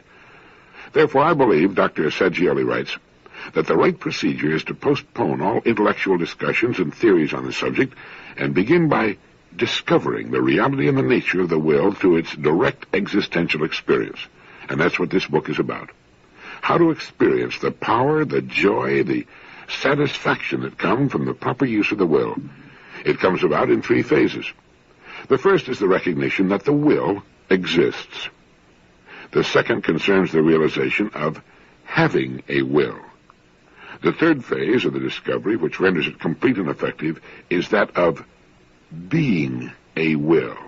Now, this is different from having a will. The doctor goes on to point out that this discovery of the will is hard to describe. As is true of any experience, it cannot be fully communicated by words, but the paths leading to it and the conditions favoring it can be indicated. An analogy to the discovery of beauty, to the arousal of the aesthetic sense, may be illuminating. A revelation occurs, an awakening which may come when one looks at the delicate hue of the sky at sunset, at a majestic range of snow-capped mountains, or into the clear eyes of a child. It may come while contemplating the cryptic smile of Leonardo's Gioconda. It may come while listening to the music of Bach, of Beethoven, or while reading the inspired verses of great poets. This awakening sense of the beautiful, though often faint and confused at first, becomes clearer and develops through repeated experiences of an aesthetic nature, and can also be cultivated and refined through the study of aesthetics and the history of art. But no amount of intellectual consideration and study can of itself take the place of the initial revelation. The awakening can be facilitated and often brought about by creating favorable circumstances for this purpose. For instance, by the quiet and repeated contemplation of natural scenery and works of art, or by opening oneself to the charm of music. Well, the same is true of the will. At a given moment, perhaps during a crisis, one has a vivid and unmistakable inner experience of its reality and nature. When danger threatens to paralyze us, suddenly, from the mysterious depths of our being, surges an unsuspected strength, which enables us to place a firm foot on the edge of the precipice or confront an aggressor calmly and resolutely. Before the threatening attitude of an unfair superior, or when facing an excited mob, when personal reasons would induce us to yield, the will gives us the power to say resolutely, no. At all costs, I stand by my convictions. I will perform what I take to be right. Similarly, when assailed by some insinuating and seducing temptation, the will raises us, shaking us out of our acquiescence and freeing us from the snare. The experience of willing may come also in other, more quiet and subtle ways, during periods of silence and meditation, in the careful examination of our motives, in moments of thoughtful deliberation and decision. A voice, small but distinct, will sometimes make itself heard, urging us to a specific course of action, a prompting which is different from that of our ordinary motives and impulses. We feel that it comes from the central core of our being. Emerson called it that iron string that vibrates within us. Or else an inner illumination makes us aware of the reality of the will with an overwhelming conviction that asserts itself irresistibly. However, the simplest and most frequent way in which we discover our will is through determined action and struggle. When we make a physical or mental effort, when we are actively wrestling with some obstacle or coping with opposing forces, we feel a specific power rising up within us, And this inner energy gives us the experience of willing. The discovery of the will in oneself, and even more the realization that the self and the will are intimately connected, may come as a real revelation which can change, often radically, a person's self-awareness and his whole attitude toward himself, other people, and the world. He perceives that he is a living subject endowed with the power to choose, to relate, to bring about changes in his own personality, in others, in circumstances. This enhanced awareness, this awakening and vision of new, unlimited potentialities for inner expansion and outer action gives a new feeling of confidence, security, joy, a sense of wholeness. I hope you're beginning to get excited about the act of will. I recommended it to my radio listeners also. It helps us discover who we are by becoming conscious of more of our true powers. It helps us grow toward transcendence, of connecting up with that power, that ultimate mystery that flows through everything. When you read this book, get off by yourself someplace to do it. Don't read it where you're likely to be bothered and distracted. Roberto Assagioli, M.D., is one of the masters of modern psychology, in the line that runs from Freud through Jung and Maslow. Himself a colleague of all these men, Assagioli pioneered in bringing psychoanalysis to Italy in 1910. He began simultaneously developing a critique of the Freudian contribution, pointing out that Freud had largely neglected the higher reaches of human nature, as did Maslow. Over the years, Dr. Assagioli developed a comprehensive psychology, psychosynthesis. In psychosynthesis, vision is carefully integrated with nearly all available psychological techniques into an approach which is unique for each individual. The vision of psychosynthesis sees man as naturally tending toward power and harmony within himself and with the world around him. Roberto Assagioli's new understanding of will is central to that vision and to making it real in the world. The Act of Will was first published in 1973. I particularly enjoyed his comments in Chapter 17 on the joyous will. He says the association of will with joy may seem surprising because the will has generally been considered something stern, exacting, forbidding, denying, particularly since the Victorian period. Yet the act of willing can be and often is intrinsically joyous. In order to realize this, it's necessary to have a clear conception of the nature and the various aspects and manifestations of joy. But there is not yet a coherent psychology of joy, because the scientific psychology of what Maslow aptly calls the farther reaches of human nature, of being values, or even of true health, is only now in the process of emerging. The pursuit of happiness is considered and is proclaimed in the American Constitution as a right, but rarely is a clear definition given as to what happiness means. It's understood in various and divergent ways by different individuals and groups. While it's not possible on this occasion to give the psychology of joy its due, a preliminary clarification can be offered for the better understanding of the joy of willing. One can say that enjoyment is the concomitant and the result of the satisfaction of a need, of any need. Thus, for each of the levels of needs described by Maslow, there is a corresponding kind of enjoyment. The result of the satisfaction of the basic needs can be called pleasure. The general subjective state of a person whose normal needs and desires are at least temporarily satisfied can be called happiness. The result of the fulfillment of the higher needs is joy. The good will is joyous. It creates a harmonious, joyful atmosphere, and acts of goodwill have rich and sometimes amazing results.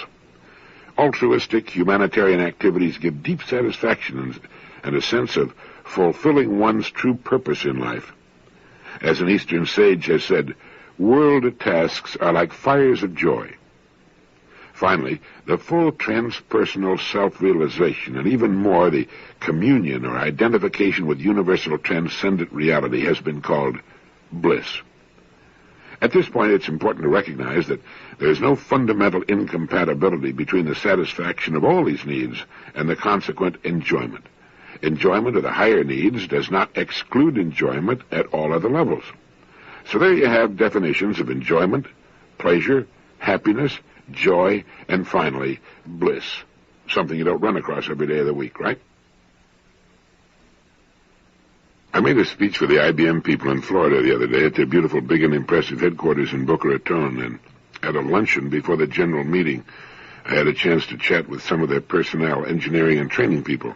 We talked about many things, but One I remember is one of them saying, we don't call ourselves teachers anymore. We use the word facilitator. I thought that was terrific. The definition of the word facilitate, according to my handy Random House dictionary, is 1, to make easier or less difficult, help forward, an action, a process, and so forth, and 2, to assist the progress of a person. And isn't that what we're trying to do when we teach? The late Rachel Carson, one of the finest literary naturalists of her time, as the New York Times reported, left a fragment of work. It had been a magazine article, and she was planning to expand it, the completion of which was thwarted by her death of cancer in 1964. It's called The Sense of Wonder, and is addressed particularly to parents, but it can speak to all. There are only 96 pages in the slender book, which I took home to share with my young son the other evening, and not more than 2,000 or 3,000 words. The rest is pictures of nature in black and white and in color. Miss Carson sings her small hymn to wonder, using as its organizing principle the initiation into the experiences of nature of her nephew, Roger, between his infancy and age 4. She did not instruct him in facts per se, but exposed him to experiences and shared them with him. It was a preparation of soil. She wrote, "It is more important to pave the way for the child to want to know than to put him on a diet of facts he's not ready to assimilate. If a child asked me a question that suggested even a faint awareness of the mystery behind the arrival of a migrant sandpiper on the beach of an August morning, I would be far more pleased than by the mere fact that he knew it was a sandpiper and not a plover." Exploring nature with your child is largely a matter of becoming receptive to what lies all around you. I think what Rachel Carson was talking about was facilitating the learning process of the child, making it easy as well as interesting to learn.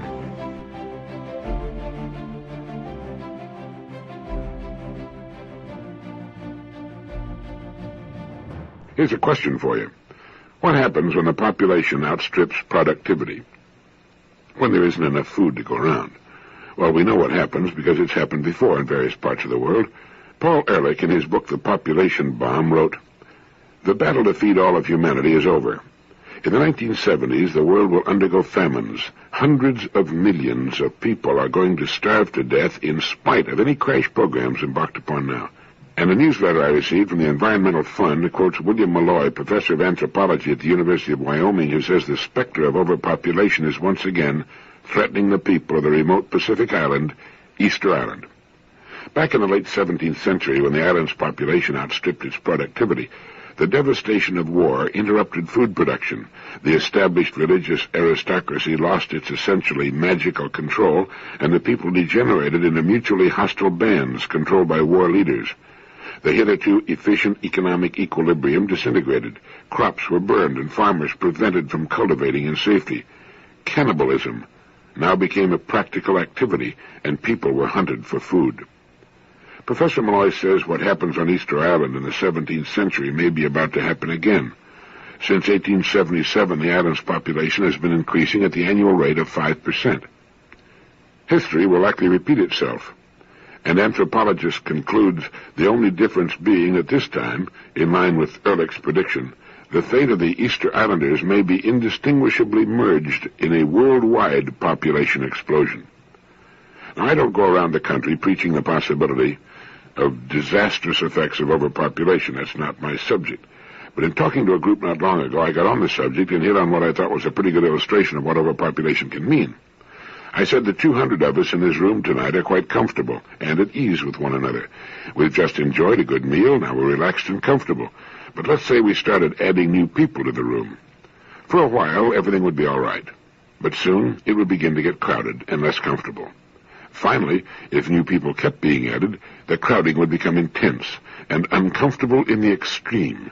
It would become intolerable, and you wouldn't be doing any kind of a favor for a person by forcing him into this room. When living becomes intolerable, it is perhaps better not to begin. I think we all have a graphic mental picture of what overcrowding, overpopulation can mean. I don't agree with Professor Malloy that the conditions on Easter Island will repeat what occurred back in the 17th century. I think the Chilean government, Easter Island belongs to Chile, will come to its rescue before that and augment the food supply, which brings about the ratchet effect. When populations are not controlled by their own natural supply and demand, that is, when the population does not slow down when food is scarce, which it would normally do because of artificial or outside injections of food and supplies, the population growth does not slow down. Like the pawl on the ratchet, it holds so that there is no reversal, and then once again moves up from that point. The last time I was in Puerto Rico, a truly beautiful place, I was aware of the pressure of the population. There are people everywhere, and every one of them seems to have a car traveling at top speed. Well, according to this same newsletter, the birth rate in Puerto Rico is higher than that of the United States, but its death rate is lower, believe it or not. In fact, we're in 40th place in the death rate.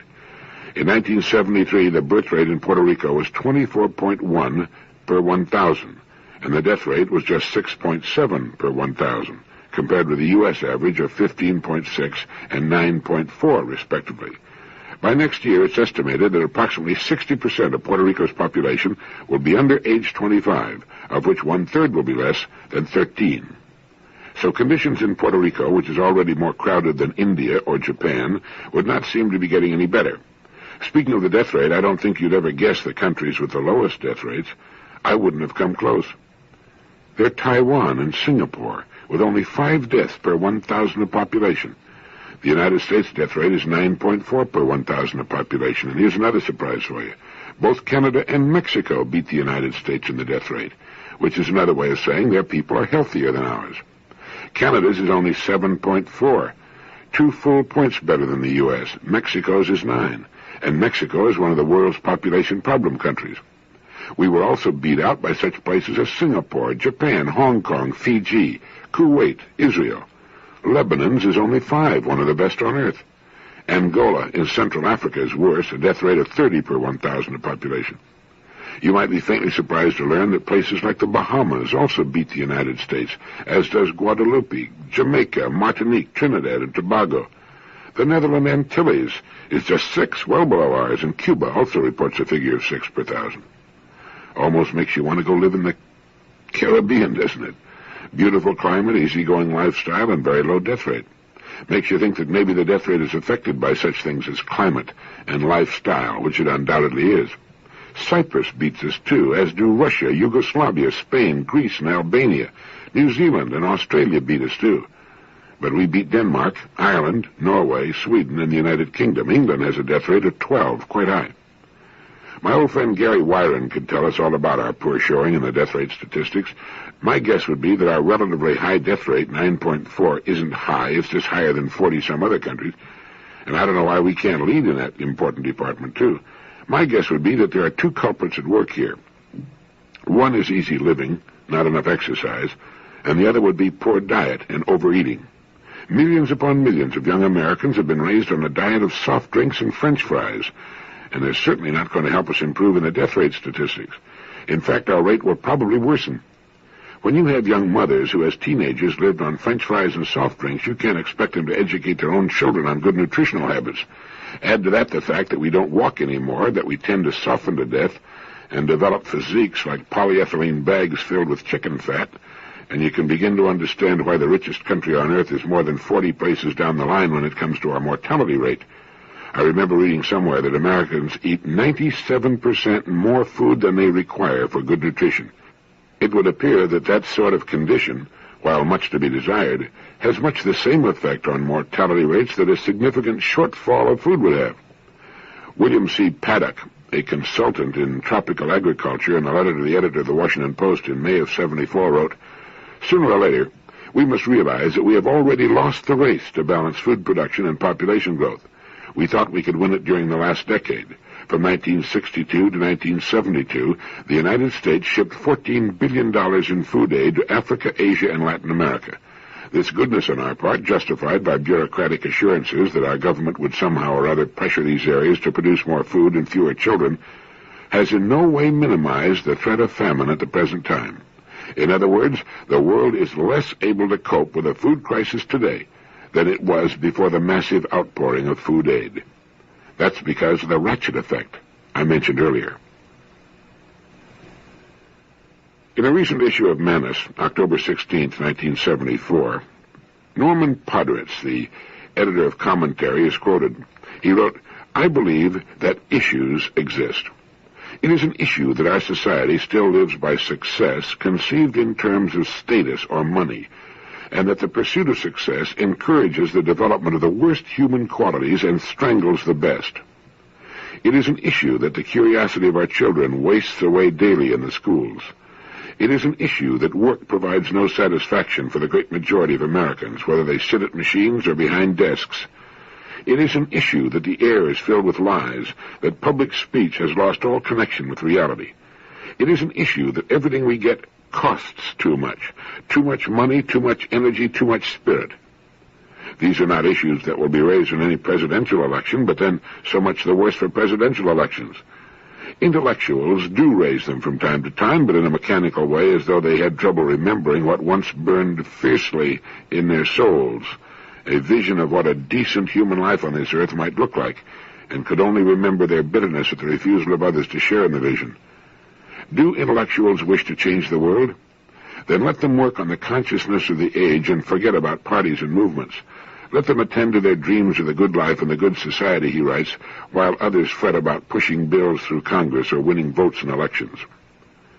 Well, the editors of Manna say that this is an order of conviction which is immediately acceptable at one level of understanding, yet fades and is forgotten when we turn to so-called practical matters. How, after all, does one work on the consciousness of the age? How are changes in goals and objectives induced in human beings? The two ways we have of thinking about a decent human life on this earth are really poles apart, since the inner sense of enjoying meaning and having human fulfillment is not the direct result of effort toward some concrete achievement. It comes rather from a feeling nourished by undefinable existential currents. A change in consciousness is more a change in stance, in elevation and perspective than in activity, although a change in activity often follows naturally from a change in stance. The effects of a change in consciousness are hardly predictable. The man who climbs to a high peak will see the entire landscape quite different in shape from what was visible at some lower altitude. All proportions and relationships alter. Things themselves do not change, but the new perception changes the observer's relation to them, and therefore the value he puts upon them. Explaining this to others who still look at the world in the old way may seem practically impossible. Sometimes we can be impressed by the penetration of those who see the world from another's elevation yet remain unable to have the same perception. Freud once warned his followers that one poet's or philosopher's insight was worth more than a carload of sociologists and their camp followers. But neither he nor anyone else has explained how such insights can be translated into common understanding. Yet this was what Norman Podritz was in effect demanding. Not much else matters, he said, if there is no fundamental change in the way people view themselves and their life goals and undertakings. In what mysterious motivation do such changes originate? Why will one man in the midst of a struggle suddenly pause, shrug his shoulders, and say, "It doesn't matter," and withdraw? And why will another, drifting through the motions of a mediocre career, one day seize the reins of decision and set out in an entirely different direction? We know little about such behavior, save that it happens, and that sometimes it has far-reaching results. Does the individual feel some sweeping reason to redefine success, removing it from the category of things externally measured to make it into an inward or private vision? Why should the ordinary pursuit of success encourage the worst and strangle the best in human beings? Not merely because success, as we commonly think of it, involves material rewards. It happens because we have a rigid standard for identifying successful achievement. Good human lives are filled with diversity. The decisions which shape them cannot be anticipated, except perhaps in their moral tone. A uniform definition of success rules out the differences among human beings. The abolition of difference puts an end to individuality, or more simply, to freedom. The matter has complexity, since people sometimes assert that freedom means the right to be the same as everyone else, to have what others have and do what they do. I guess one could say that most of what we've just said is brought about by that rigid standard for identifying successful achievement. When we think of success in this country, we think of the country club or the yacht club, of fine homes on shaded, well-cared-for avenues, of quiet, luxurious automobiles, foreign travel, leisure, fine clothes. It's this uniform definition of success that causes much of the problem. 90%, perhaps 99% of the people aren't going to live in that kind of setting. If they think that that represents success, then they're not going to be successful during their lives, nor are their kids. And that's a tough condition to contemplate when a person comes face to face with it. But with no attempt to sidestep the issue or candy coat an unpleasant pill, the conditions we've just described represent only one kind of success: financial success. Now, since financial success, the ability to buy things we want and hire people to work for us and live in fine homes and not have to work for a living, are all intimately connected with the ancient rights of kings and lords of various kinds and aristocrats who, even though they might be simpering morons, often held the power of life or death in their soft, delicate, and bejeweled hands. There's still attached to wealth a myth of omnipotence, a sense of wonder and envy that persists even into this day of leveling taxation and the emergence of an affluent middle class. Perhaps 95% of the human beings on Earth are poor, most of them desperately poor. This year, millions of human beings, just like you and me, will die of starvation. They're not concerned with making ends meet or paying their bills or managing to scrape enough money together to send a youngster to college. They're unable to obtain sufficient food to remain alive or keep their children alive.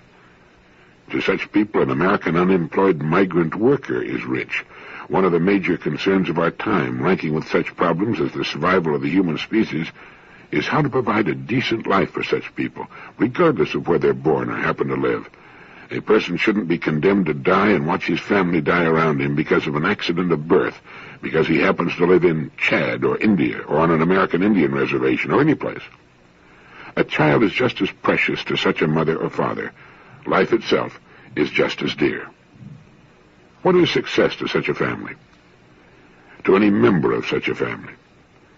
It's to have some productive land to till or a job and to earn enough to support the family and see the children grow in good health to adulthood. That's it. Just one sentence. And beginning there, any definition of success simply climbs Maslow's hierarchy of needs.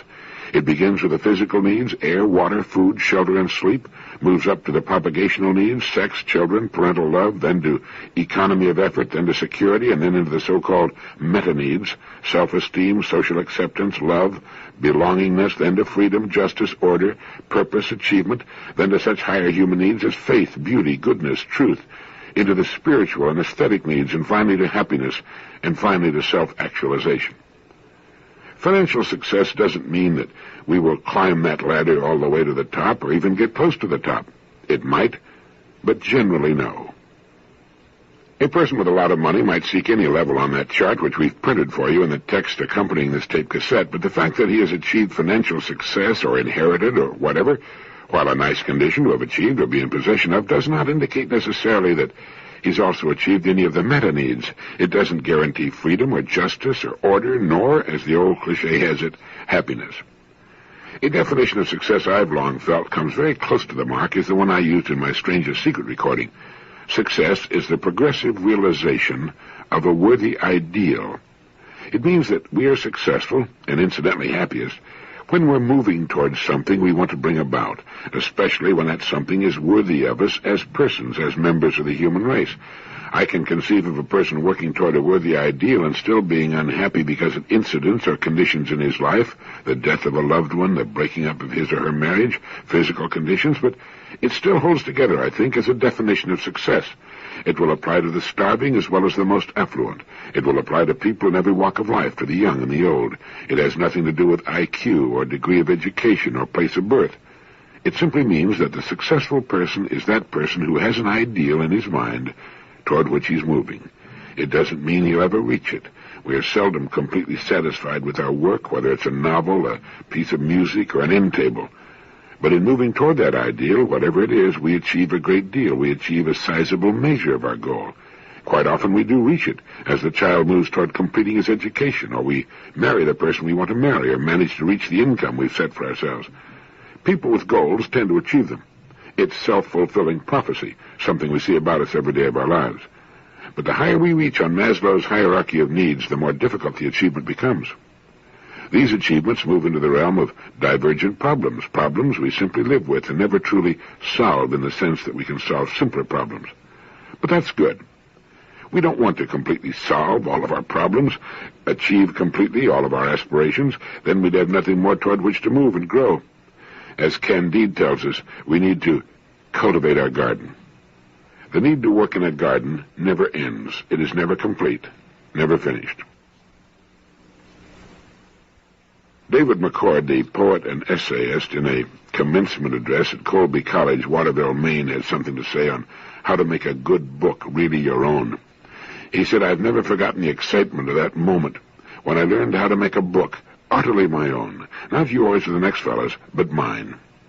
Wherefore today, some thousands of volumes and many years later, I say to you, begin to build your personal library now. Not the family library, not a library of sets unopened, uncut, and unread, but an intimate library, a library as close to you as your clothes, your watch, or your car. In a few years' time, this alter ego collection will number 50 or 100 or several hundred volumes, totally a part of you. Great books," said E.M. Forster, "make you feel small in the right way. And if each book is truly a great or influential book, tested by years or generations or centuries of other readers, a great or influential book germane to you and to your need because you read it with delight, like Moby Dick or My Antonia or The Outermost House, A Passage to India, Walden, Arabia Deserta, The Tempest, Hamlet, Peer Gynt, Samson, Agonistes, The Heart of Emerson's Journals, Pickwick, Alice, The Sea and the Jungle, Father and Son, The Oregon Trail, Kim, Far Away and Long Ago, Equanimitas, Life on the Mississippi, Of Human Bondage, Tarka the Otter, The Small Years, The Mirror of the Sea, War and Peace, Religio Medici, The Practical Cogitator, The Crock of Gold, The Country of the Pointed Firs, Cobbers, Come Hither, The Dyer's Hand, The Castle, or The Road to Xanadu. Well, then I say, your correspondence, your papers, reports, articles, recommendations, everything you write will reflect possession of this body of knowledge, pursuit of style, and effortless reference. The book of quotations has not been made that will hold a candle to what you carry in your head as far as you're concerned. For what you will carry in your head will be the flavor of good writing. Your everyday speech will have taken on a hue and a quality above that of your friends and colleagues. Now, I'm not talking miracles, I'm talking facts.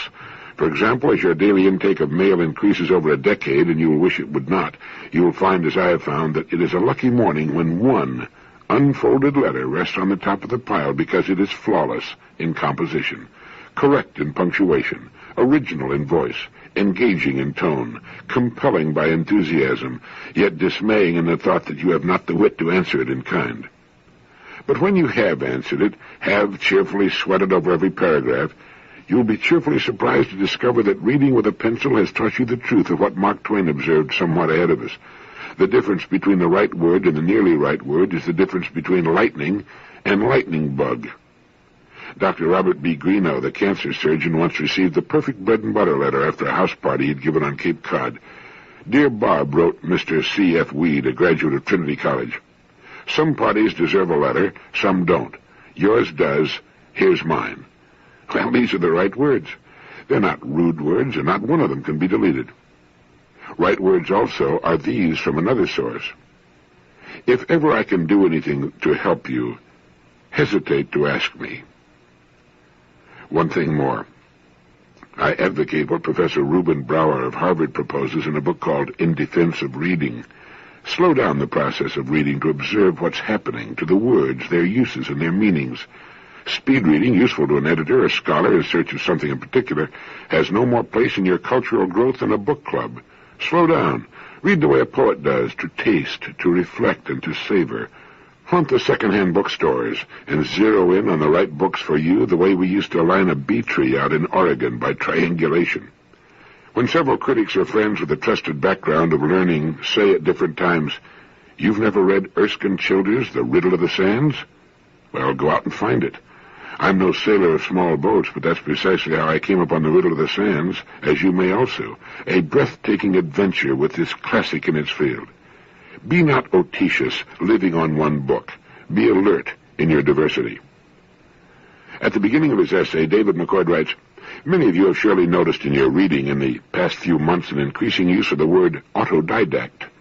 Without going to the dictionary, where you may not find it anyway, you can guess that it means a person self-teaching or self-taught. Now Lincoln, Darwin, Edison, Bell, Burbank, Franklin, Whitman, Edward Lear, Winslow Homer, Mark Twain, Henry Ford, and Ernest Hemingway were autodidacts. Not one of them went to college. Of course, it's the function of our schools, our colleges, and universities to teach us to be autodidacts. But the tragedy is that most of the learning process, as we learned it, dies with a diploma. You may pursue this dismal thought somewhere in Jowett, introducing Plato. He wrote, "The want of energy is one of the main reasons why so few persons continue to improve in later years. They have not this will and do not know the way. They never try an experiment or look up a point of interest for themselves. They make no sacrifices for the sake of knowledge. Hardly anyone keeps up his interest in knowledge throughout a whole life." The most appalling phase of this indictment is, of course, the crass indifference of the average U.S. citizen toward the English language, the speaking, reading, and writing of the richest, most sonorous, poetic, searching, and rewarding of all tongues west of Babel. Shakespeare's universal language, the one language which circles the globe, the one language which people born in France, Germany, Holland, Denmark, China, Japan, Brazil, and India, as I have heard them, often handle with a grace, command, and reverence enough to shame us. My friend Zhang Yi, the self-styled silent traveler, for example, or Vladimir Nabokov, or Professor Kozo Tada of the University of Tokyo, or the late Isaac Dinesen of Denmark, one of the great stylists of our time, whose voice I've heard on records. I do not ask why this is so, but I do ask why the self-teaching instinct in us, so strong when we're learning to play baseball, collect stamps, skin dive, ski, or reassemble a gasoline engine, fails to focus in our riper years on what can give delight and distinction and explicit power to our speech, our writing, our reading, and so infinitely more important, to the art and spiritual enjoyment of living, which means you and me. Or wanting for this, just why the autodidact in us fails to focus on our language as a simple tool, the mastery of which has proved itself for centuries an asset beyond price in business, industry, the professions, in marriage, parenthood, and in the daily commerce and noble merchantry, as John Buchan said, of our so-called civilization. The autodidact in the poet does not fail him. Great poetry, good poetry, is free of jargon. Poets know, as Emerson said, that every word was once a poem. They read aloud to themselves. They hear as well as see. They have an ear for tone and overtone, else they are not poets. They flush the cuckoo adjective out of the nest of nouns and verbs. They seek exactness out of inexactness. They hear their own echoes, all words disastrously repeated, and eliminate them. They loathe and avoid the cliché. No problem. That's the way the ball bounces. Let's face it. Get with it. That's what you think. You can say that again. As a matter of fact, no kidding. Let me put it this way. They choose the muscular metaphor above the weaker simile. Something is, not something is like. Up from India glances the silver sail of dawn, which is Houseman. The smell of liver and bacon sidled into the street with onions on its breath, which is Dylan Thomas.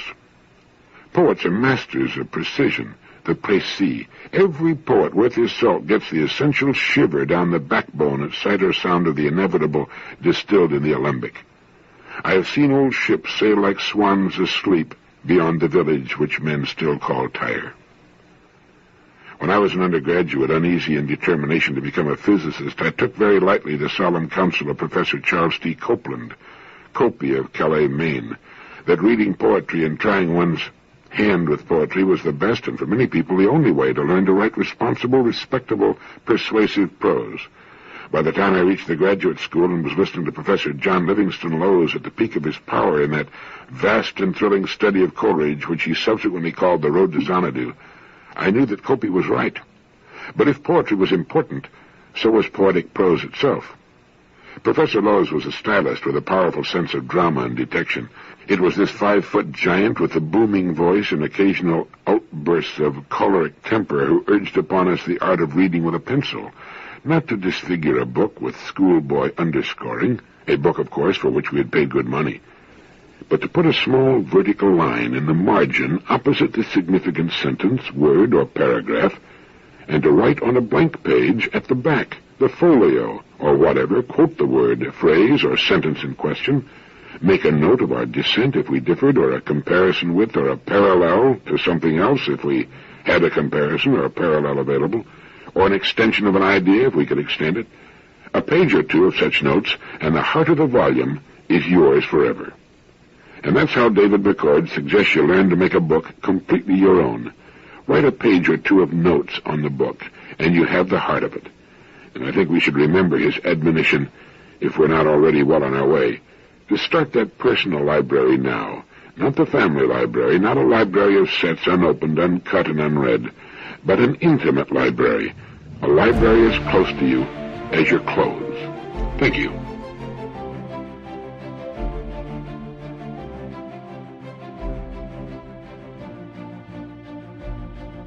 I came across a line the other day that stopped me cold. Let me read it to you. Nothing fails like success. While you're turning that around in the back of your mind, let me remind you of something else that made me stop and think for a while. I think it was from the distinguished professor, now retired from Columbia University, Dr. Sidney Hook. He said, to the best of my memory, in effect, there's nothing wrong with a little anticipation. The real tragedies in life occur when we get what we want. So let's take these two thoughts as our subjects for the moment. Nothing fails like success, and while there's certainly nothing wrong with anticipation, the real tragedies in life come about when we get what we want. These two statements would seem to run counter to everything we tend to believe, especially in the United States. Let's take them one at a time, if that can be done. Nothing fails like success. The quotation is attributed to Gerald Hurd, author of such outstanding books as The 5 Ages of Man, The Psychology of Human History, Gabriel and the Creatures, Pain, Sex, and Time, New Outlook on Evolution and the Future of Man, and others. We're recommending that you read The 5 Ages of Man, and we're listing his other books in case you'd want to collect all of his works. He's an original and distinguished investigator into the beginnings of our species and why we're the way we are, and incidentally, how we could be a lot better. I found the quotation in another book I'm going to recommend that you read. It's a small paperback written by an educator, Warren Stutzel. The title of the book is School for the Young. Warren Stutzel writes, one of the dangers of evolutionary success is that no matter how well it may have served a creature, any device, if it can be called that, may simply run away, go to extremes, and become the eventual Achilles heel for the species. Such has been the case with fangs and claws, with saber-toothed tigers and mastodons sporting their great, giant curling tusks. Such is the case now with the trigger-happy response mechanism of the killer whale. Claws and teeth may have their uses, but only up to a certain size. They can, and they do, become unwieldy. A quick response may have its uses too, but when it must be so quick that the creature has no choices whatsoever, then, as with the killer whale, a creature has been lured down the narrowing passage of too limited response. It's built within itself its own destruction. It is not defense at any cost that has worked. The fossil record is full of those who went that way. Not even success has a very good record as the earth keeps records. Survival in the long, long run has favored the timid, the unfinished, the flexible, the vulnerable. If Darwin was right that the fittest survive, we must add to that statement a more accurate definition of what it is to be fit. To be fit for survival is to be unspecialized. And to remain unspecialized is to refuse the lure of too complete success, the bait of absolute security, the temptation of unbending toughness, the rush to maturity. When I read that part about survival in the long, long run favoring the timid, the unfinished, the flexible, the vulnerable, I couldn't help thinking of the line from Matthew, "Blessed are the meek, for they shall inherit the earth." Then if survival favors the unfinished, the flexible, the vulnerable, then surely man must be safe. Well, Warren Stutzel goes on to say that he's the youngest of all the creatures, born younger than the chimpanzee or any of the apes. He's their child form. He's wonderfully unspecialized. He has no fangs, no claws, no unfailing built-in reflexes of savage attack or devastating defense. No organ, no power has run away, grown out of size, out of balance. So it would seem. But it may not be so. Voices of serious doubt have been raised. They're not the prophets of doom, but they're sounding a serious warning. Man is out of balance. Man is in danger of specializing. Man is emulating the creatures who failed. And he's doing it with his now most potent organ, his brain. Dr. A.T.W. Simmons calls it man's presumptuous brain. Dr. Simmons is a specialist in psychosomatic disease at the Salvator Mundi International Hospital in Rome.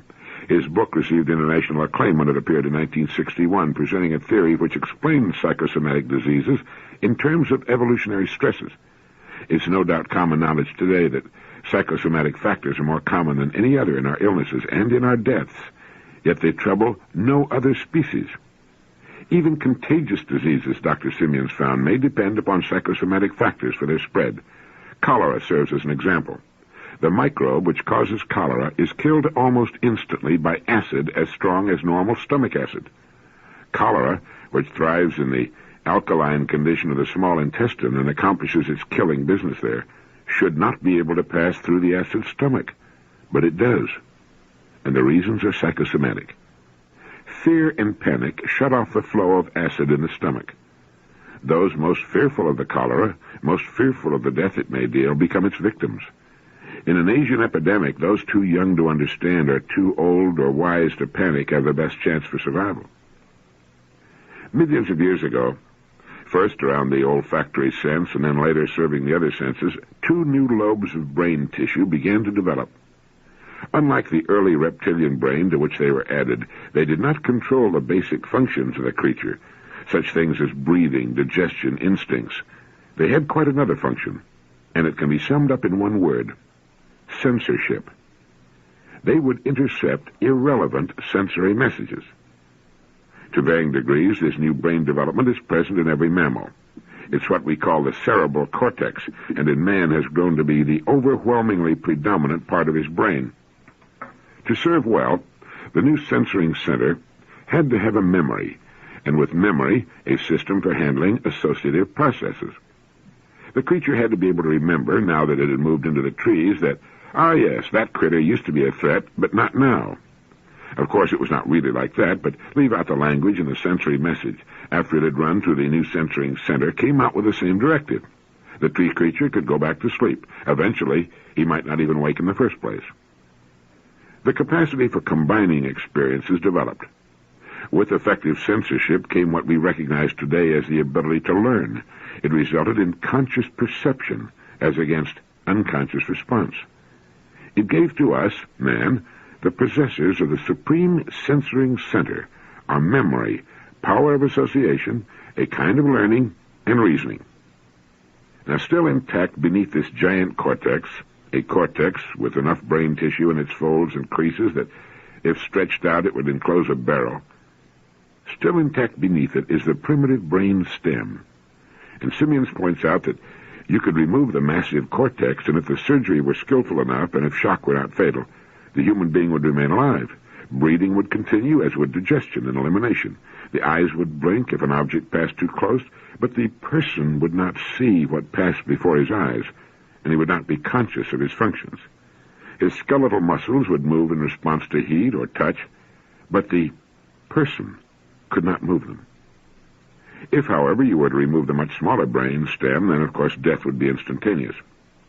The most important of the divisions of the so-called primitive brain is the diencephalon.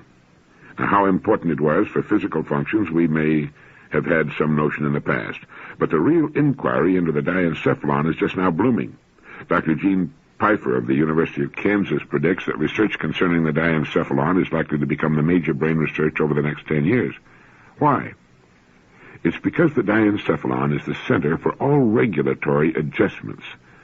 It is in the diencephalon that fear, rage, hunger, sex, and all the other so-called instincts are translated into activity. But one must be asking, haven't we really taken care of these? Certainly all good and responsible people have. Franklin Delano Roosevelt advised us how many years ago that we had nothing to fear but fear itself, and of course he was right. Who goes around being afraid? Rage? Why, only the lunatic rages. Hunger? We have plenty to eat, and anyone can control his appetite. Well, almost anyone. As for sex, it used to be a problem, of course, or it has just become one, depending on your age and point of view. So why raise all these old matters? Well, the doctor has his reasons. They're making us sick and killing us, that's all. One must wonder why, if the other mammals made the same turn, they are not with us in the psychosomatic bind. Simeons gives his guess at the reason. The other mammals didn't go as far with the cortical excursion as we did. They may have made their mistakes, they may have engaged in their own evolutionary excesses, but they left the cortical one to us. When a smooth working balance was achieved between sensory input, diencephalonic impulse, and censorship's revised interpretation of things, Well, further growth of the censoring capacity ceased for the other mammals. They stopped with coordinated cooperation of the system. Again, let's step back a few 100 million years, back to the reptile in the trees. Simeon sees this tree phase in much the same light as Lauren Isley saw the island, a place of respite, a chance for the most unlikely of creatures to take on the shape with the future. Simmons describes tree life as the life of animated leisure. Making one's living was easy. Dinner or supper was never far away, never took long to gain. The old enemies could not reach one. It was an island time, a growth time. And what did the tree creatures do with it? They played. They frolicked, experimented. They developed keener and broader sensory acuity. They practiced and thus developed better nervous control. They improved their coordination. Man's capacity for play was born then and given deep root, and it served him well. The tree creatures, Simeon guesses, played not just when they were young, but throughout a lifetime. The brain grew, and it was a good servant. It was no problem. Not till, using all this play-one capacity, man created culture. Not till culture began its rocketing rise in our relatively recent history, that's when the trouble started. That's when the diencephalon and the life-saving cortical sensor began to conflict. Culture demanded new rules, new restrictions, new behavior. Now, that was nothing new, of course, but what was new was that culture came on so fast. This man-made artificial world changed at a rate that the natural world did not, and it asked changes at a rate far beyond what evolutionary processes could achieve. So man launched upon a new use of the sensor, and this is critical. To measure up to his own man-made demands, man turned to a second level of censorship. Now, in the first level, a sensory message was processed and judged in the light of current experience. Its message was recognized. If it warranted action, action ensued, but if it did not, action was denied. The important factor in this process is the impulse. Whether acted upon or denied action, the impulse was recognized. With the second level of censorship, the censor simply erased consciousness of the message. This became censorship of awareness. The former regulation of impulse becomes now unawareness that the impulse even exists. With this kind of censorship, man becomes able to convince himself that he's quite another being. He's able to separate himself from the animal world and at the same time attempts a lofty existence above his own body. He would, at times and places in his history, deny his bond with either or live as far beyond that bond as possible. Part of his revisionism was his assumption of the stance of the toughest little creature on Earth.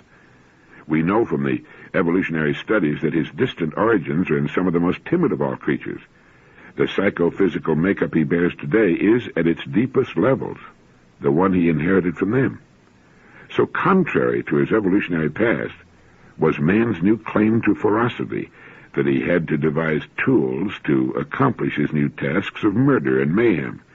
He had no adequate weaponry as part of his physical makeup. His body, like his diencephalon, was that of a defenseless creature who survived by sensory acuity, by quickness of wit, and by coordination of muscle and mind in escape. No tusks or claws or even trigger reactions were his. He was an expert at flight. And that is what his diencephalon went right on telling him to do as he brazenly toughed his way into belligerence. "Flee," the diencephalon shouted, and still shouts, as it gears the whole body mechanism for flight. The diencephalon still faithfully does the job it learned to do. It gears the body for the getaway. But we stand our ground, and the strongest among us, with the gears stripping away inside, never know the diencephalon is there. They just suffer the psychosomatic ailments or the ennui of this life. They name their machines and their battles after the creatures they emulate most, the killers and the carnivores, the very creatures that we know are among the latecomers to this earth and will be among the first to leave. With the second level of censorship by the cortex, we've succeeded in forgetting who we are and in creating a behavior which is contrary to the great sweep and direction of our past.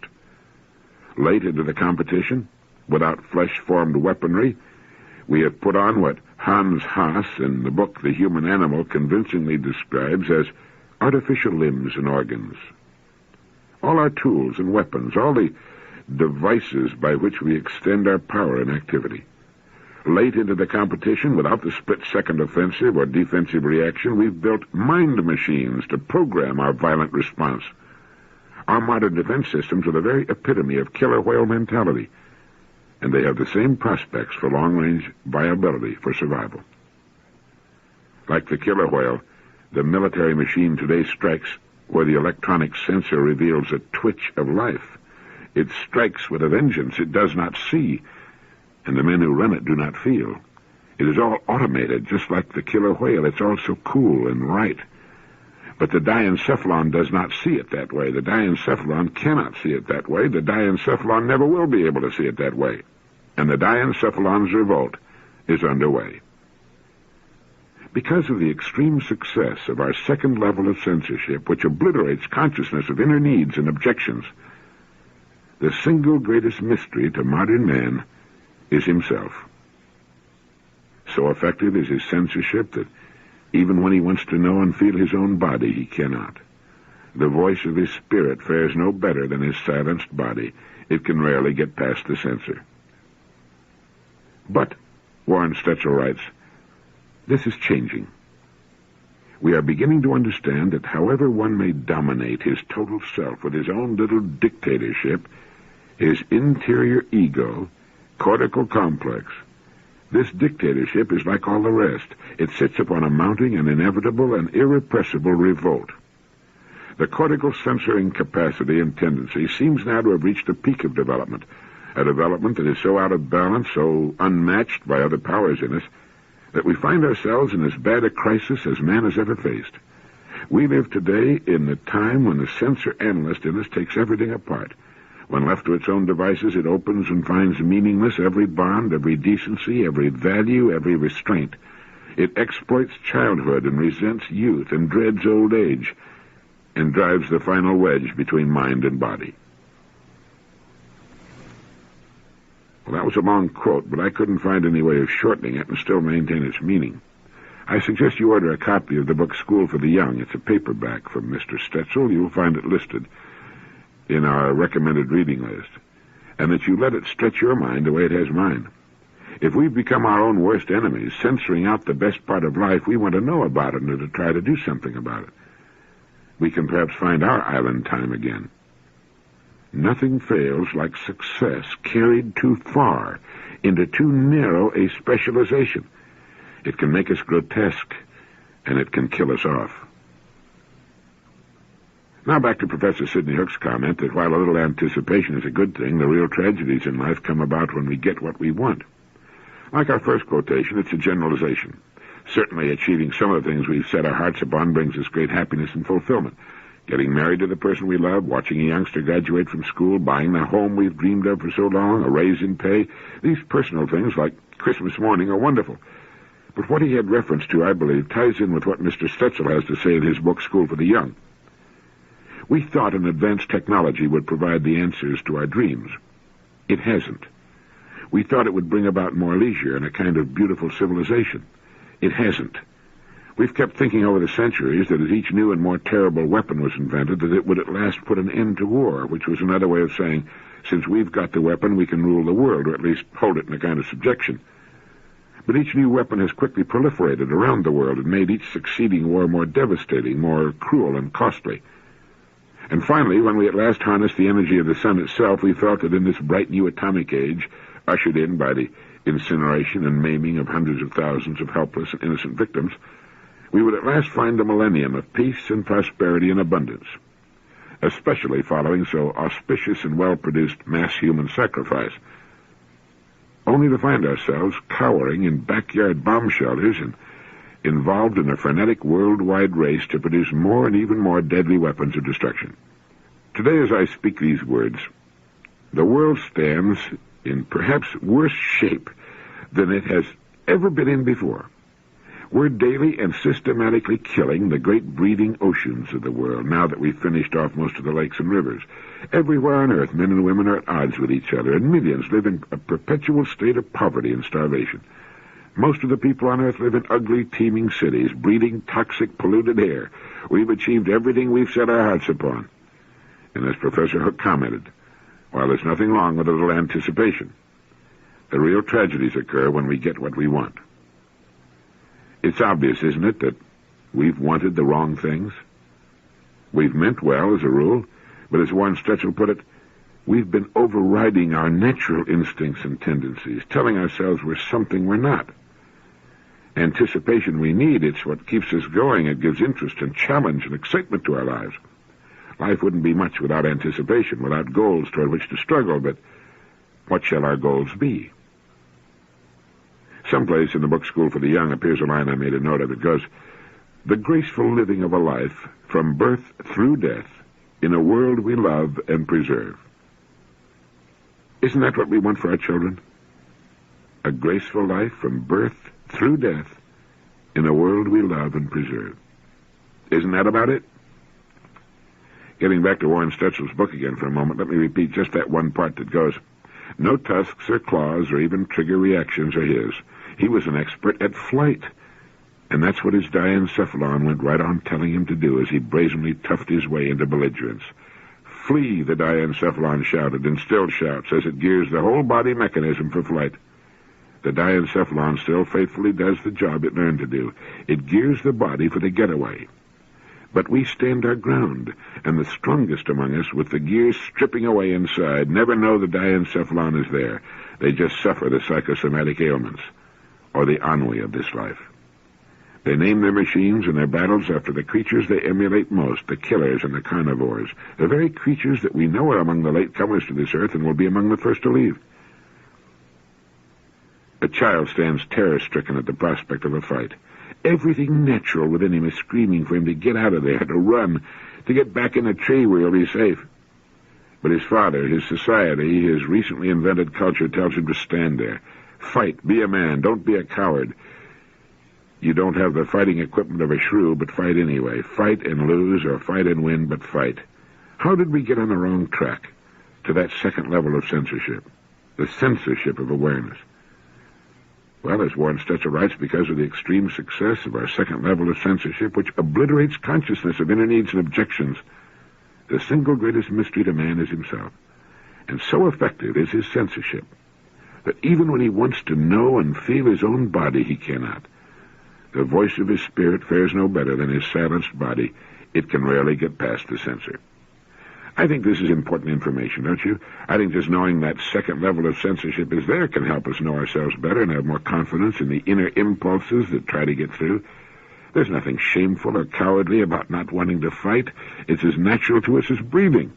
War is an unnatural invention of man, a concomitant of culture, of living in an unnatural way and developing unnatural appetites. I read recently this rather interesting statement. So-called sexual problems are often caused by power conflicts between two persons and can only be solved by unraveling the complex interactions between them. There is no sex per se. Sex is connected with every other function. There is no sex per se. There is nothing about us that can be isolated from the entire organism. If we're healthy animals in touch with ourselves, all of our functions will be healthy. But how do you get beyond that second censor? I suppose that's the function of psychoanalysis, of psychiatric and psychological treatment, to peel away the phony layers like the dirty and discolored outer skin of an onion to reveal what is clean and pristine, what is basic and good underneath.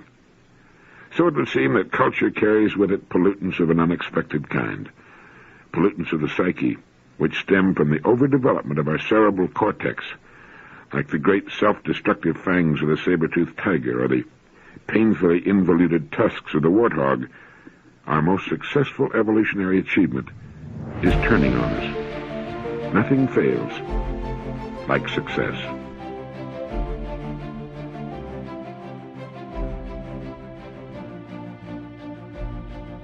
I have a 10-year-old son. Many times I've thought of taking him out of school and simply educating him at home. I can afford the best tutors. I have a fine home library. I believe I could so arrange things that he could get a much better education and far less time at home than he could by going to school, even though he attends what's considered to be an excellent private school. But I've realized that to take a child out of the educational establishment in the United States is to immediately rouse a dragon.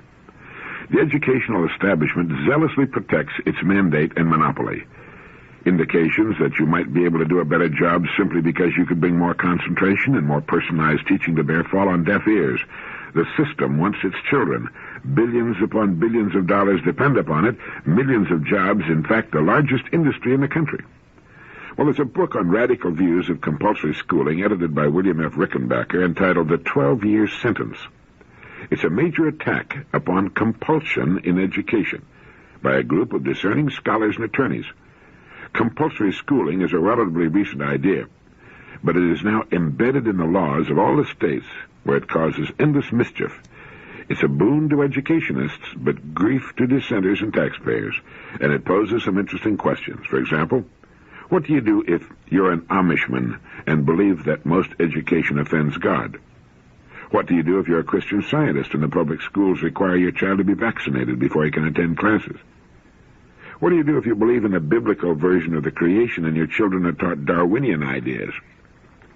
What do you do if you're a modern secularist and your school insists on teaching the biblical version of the creation? What do you do if your school is mediocre and you wish to teach your gifted child at home? What do you do if your school is infested with dope addicts, hoodlums, and depraved youngsters, but you can't afford to send your child to a good private school? What do you do if your educational bureaucracy forces ever-increasing taxes and ever-inferior schooling on you? What do you do if you desire to withdraw your child from public school one day a week for religious instruction? Well, this book, The 12-Year Sentence, is about just such problems, and it tells what the courts and educationists did to just such dissenting people who were caught in the coils of truancy law. I know I've thought a great deal about compulsory education. I don't like that word, compulsory, do you? When someone tells me I have to send my child to school, and by so doing indicating that he can do a better job of educating my child than I can, my hackles rise. I think many people feel that way. Murray N. Rothbard, one of the writers of the book, points out that compulsory schooling began in the modern world with the Protestant Reformation. Before the Reformation, instruction had been carried out privately in church schools and universities, in private schools, and in private guild schools for occupational training. But Martin Luther, in his famous letter to the German rulers in 1524, urged the establishment of public schools and compulsory attendance, and did so on the basis of a military analogy. He wrote, "Dear rulers, I maintain that the civil authorities are under obligation to compel the people to send their children to school. If the government can compel such citizens as are fit for military service to bear spear and rifle, to mount ramparts, and perform other material duties in time of war, how much more it has a right to compel the people to send their children to school, because in this case we're warring with the devil, whose object it is secretly to exhaust our cities and principalities of their strong men." Well, influenced by Luther, the German state of Gotha founded the first modern public schools in 1524. Thuringia followed suit in 1527. Luther himself devised the Saxony school plan, which was established in Saxony in 1628. The first compulsory attendance system was established again under Lutheran influence by the Duke of Württemberg in 1559. Attendance was compulsory, detailed records were kept, and fines were levied on truants. The major purpose of the school system was theocratic, to use the power of the government to compel adherence to Lutheranism and to aid in the suppression of dissent from the established church. The other leading influence on the establishment of compulsory schooling in the modern world, and one even more relevant to the United States, was that other great reformer, John Calvin. Once again, the major object for public schools was to inculcate obedience to a Calvinist-run government and thereby to aid in the suppression of dissent. Control their little minds, and you can control them when they grow up. And that's my comment, not Murray Rothbard's. People think of compulsory education as something which will guarantee the best possible education because it's in the hands of the school authorities. But a good friend of mine told me that he's attended educational conventions and conferences which covered a multitude of subjects, virtually all of them related to the people in the educational establishment. But he never once heard anyone at any of these meetings or conferences ask the question, how can we do a better job of educating the children? The purpose of my comments here is not to criticize the quality of American education. That's been done by people much better qualified than I, many of them in the educational establishment. But to pose the question, is compulsory education, is the taking of our children away from us for the purpose of learning in their and our best interest? Perhaps in most cases it is. In fact, were it not compulsory, I'd say that in the vast majority of cases our system of education is excellent. But I don't think it applies to all, for many of the reasons I outlined earlier. Anyway, I'm putting the 12-year sentence on the recommended reading list. I'm sure educators will find it as interesting as we more passive parents. Another book I'm recommending is Why Marriage by Edward E. Ford, with Robert L. Zorn, with a foreword by my friend Dr. William Glasser. We asked why education must be compulsory, so why marriage? As Edward E. Ford writes in the preface, down through the ages when men of great creativity have written new and exciting ideas, many who have known them and who have liked what these men had to say then attempted to popularize what was said. This is what I've attempted to do, he writes, with the creative thoughts of Dr. William Glasser, author of Reality Therapy, Schools Without Failure, and the Identity Society. The impact of Dr. Glasser's ideas has yet to be fully realized, but the simplicity and profoundness of his words are having wide acceptance. Those who hear and read what he has to say have said these ideas make sense, and they work. And I see this book as one of many which will attempt to popularize reality therapy for the general public. But what about marriage? Is it here to stay, or is it not such a good idea after all? Well, the author writes, I believe marriages of the future will continue to be what they are today. One man and one woman in a close personal relationship. There are a great many reasons why this type of relationship will continue. One reason is simply the joy of love two people find together as husband and wife. Another reason is that the marriage-family concept, as it is known today, is the best way to bring up children. It's also the best way to teach children the meaning of love and concern. You know, the family is the only place, the only agency in our system in which love is taught. Basically, all children learn about love relationships by observing and imitating others. If all they experience in a home is fighting, children learn little about love. What they do learn is how to fight. To a large extent, children are a reflection of the home in which they're raised. If their home is full of laughter and love, the children will live and spread what they've learned.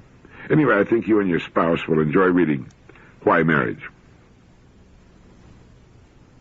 It so happened that my time for writing this issue of Direct Line fell in December 1974. In fact, as I wrote the words I'm sharing with you now, the date was December 31st, 1974, the last day of a busy and crisis-filled year. As I sat down to my typewriter, newspaper headlines across the country, and the Western world for that matter, carried stories of deepening recession and increased unemployment. Once again, our most amazing invention was in a state of nerves and near panic. That invention, of course, is culture.